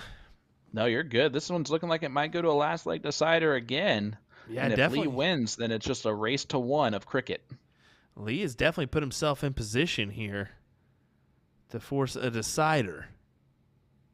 Yeah, all Tyler can do is look at the 15s and try and hit 9 of them, and even that's not going to be enough right now. He might hit the 9, though. He does hit the 9. Boom goes the dynamite for Tyler Hinsey, the 18-year-old. Lee's going to go bull 15, bull. Uh-oh. Well, he should be back, but Tyler can get the point lead. 5 bulls will do it.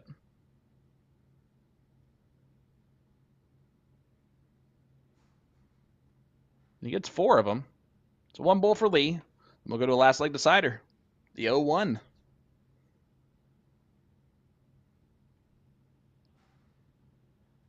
And eating just the 1 gets the 1. Yep. 5.05 there for Lee. So here we go. And Amber earlier took the credits off the board when we thought Lee lost, so that's why she's putting the credits back on there. Oh, whoopsies. Come on, Amber.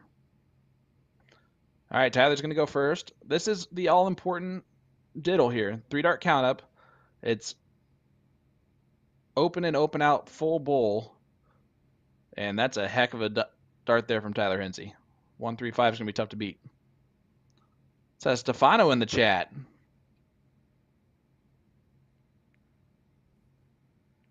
Oh. So it will be Tyler going first. Advantage, 18-year-old Tyler Hinsey.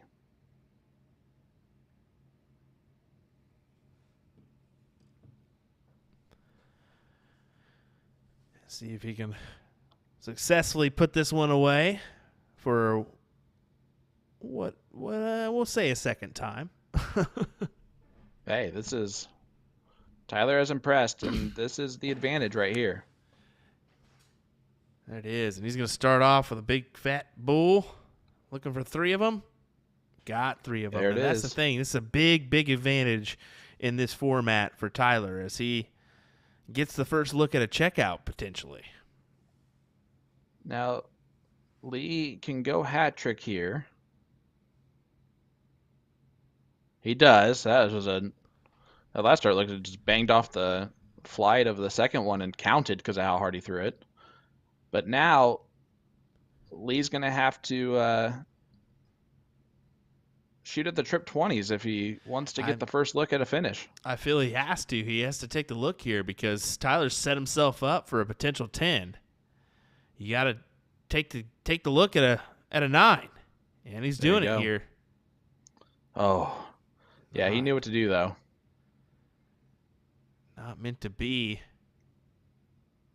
So, Chris Hinsey. White, we agree. Yeah, Gonna look at this. continue on. Yeah, Tyler's playing absolute perfection right now. Misses the last dart, but that's okay. He went for He's the done 51. his job to leave the 2 dart. He went 51 to leave 50 instead of the opposite. No harm, no foul. Sets up the 11, but you got to take it here, especially with Lee sitting where he's at. The 136 is very doable for Lee Jones. So remember, this is open out. So Tyler's probably going to go bullseye, double 17, and he can go 17-17. You don't want to miss. You don't want to miss on the outside. He took a step back. He is not happy with that dart. Let's see if he can get in there. He does. Tyler Hinsey, the 18-year-old, gets it done. Defeating Bullet Lee Jones. Great darts from Tyler Hinsey. So impressive, man. Wow. How cool is that? Massive darts for Tyler Hinsey as he is able to capitalize on Lee Jones. Huge congratulations to Tyler Hinsey getting a job there. The 18-year-old. Well, he'll be at the TOC finale, and whoever gets him is going to be very happy. Let's put it that way. As bracket number 2 still going on. It is Fred Wright, John Edwards going on there. Bracket 3 is what we just saw finish. Brandon Pritz won bracket 4. Jeremiah Millar won bracket 5. Leonard Gates won bracket 1. And then bracket 6 is still going on as well. Mike Segal, Mike Scarborough going on currently. And are any of the women's done? Not number 1, not number 2. I didn't think so. And not number 3, but Miss Lisa Yee is in the finals of hers. Unfortunately, we lost the bull shooter camera system. Yeah, unfortunately, So it went down on us. So I don't know exactly what happened, but it is unfortunate. It was working fairly successful for us, but it is what it is. It's still a good day of coverage. I mean, we started at 2:30 and we barely ever stopped. We took probably 10 minutes here to there, but other than that, fantastic day. I mean, 4 hours for us. Heck yeah. Yeah, Nick who, you know? No, don't say that. Nick's a valuable asset to the team, so we appreciate him doing what he does. But yeah, it was different for me doing the camera switching and stuff. But hey, when it needs to happen and somebody's got to have a break, somebody's got to pick up and do it. So we're glad we got to bring you the coverage. So you did great, and to everyone who watched along with us, thank you so much. There's still 231 watching right now across our platforms. Huge shout out to our winners today, our top 5 finishers today. Really did the job done. Probably those 6th place people as well, but you never know. Hey, we got one more qualifier, and that one's coming up on September 9th. Is that final qualifier? I most likely will not be there for it, which is weird because then that means that you, Nick, and I all missed one in different times, which is really weird. But yeah, and then Monday, CSC Challenger Series, Mike Carter versus Rick Hinsey, and that one's going to be a doozy. Starting at 8:30 Central, 9:30 Eastern Time. That'll be out of Bull Shooters. Rick Hinsey plays in Minnesota, not at a streaming location, so we'll have Mike Carter's view that entire time. But that's going to be a big matchup. Yeah. And then Wednesday is going to be James Edwards taking on Todd Wigman. So that will be our streaming setup there. Miguel Martinez in the chat saying, "Hey, Will and Sean, what's up, buddy?" Fortunately, we don't have a picture quite yet for that one, but we do have this one for TOC. How about this? Hey. The gang's getting together. Nick, DeShare, Danny Baggish, Sean Green, and I for TOC 2023 live from Kansas City in the KCI Expo Center. So definitely want to tune in for our coverage then. If you're going, well, come by, say hello in the streaming area. We definitely would appreciate it. Can't wait. Yeah. It's going to be so nice because, like, everybody's just going to talk to Danny the whole time, and it's just no one's going to even know that we're there. I'm going to have to put a deal to Danny and tell him no side games, buddy. No side autographs. He's going to gamble on every streaming match on his own. Side bets, $5 as he hits a 180 here. Okay, whatever. All right.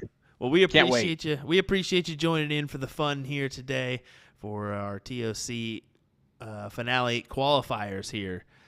Brought to you by Partners Promoting Darts from Will Stewart, Sean Green. Man, it's been a good day. Any last words? No, huge shout out to all of our winners today, and excited to see some of those new streaming locations. So Definitely. that was really cool. See Wooden Nickel and King Seat with Brandon Pritz, and then of course Night Owls. It was really cool, and then of course Bull Shooter is always great. Good to get and Thirsties. Get those new platforms out there. We love a new person or a new face to the streams. So here's to many more. So. All righty. Thanks, take everybody. care, folks. We'll see you next time here on Partners Promoting Darts coverage of whatever we got coming your way. CSC will be next Monday night. Join us. Take care. Have a good one, guys.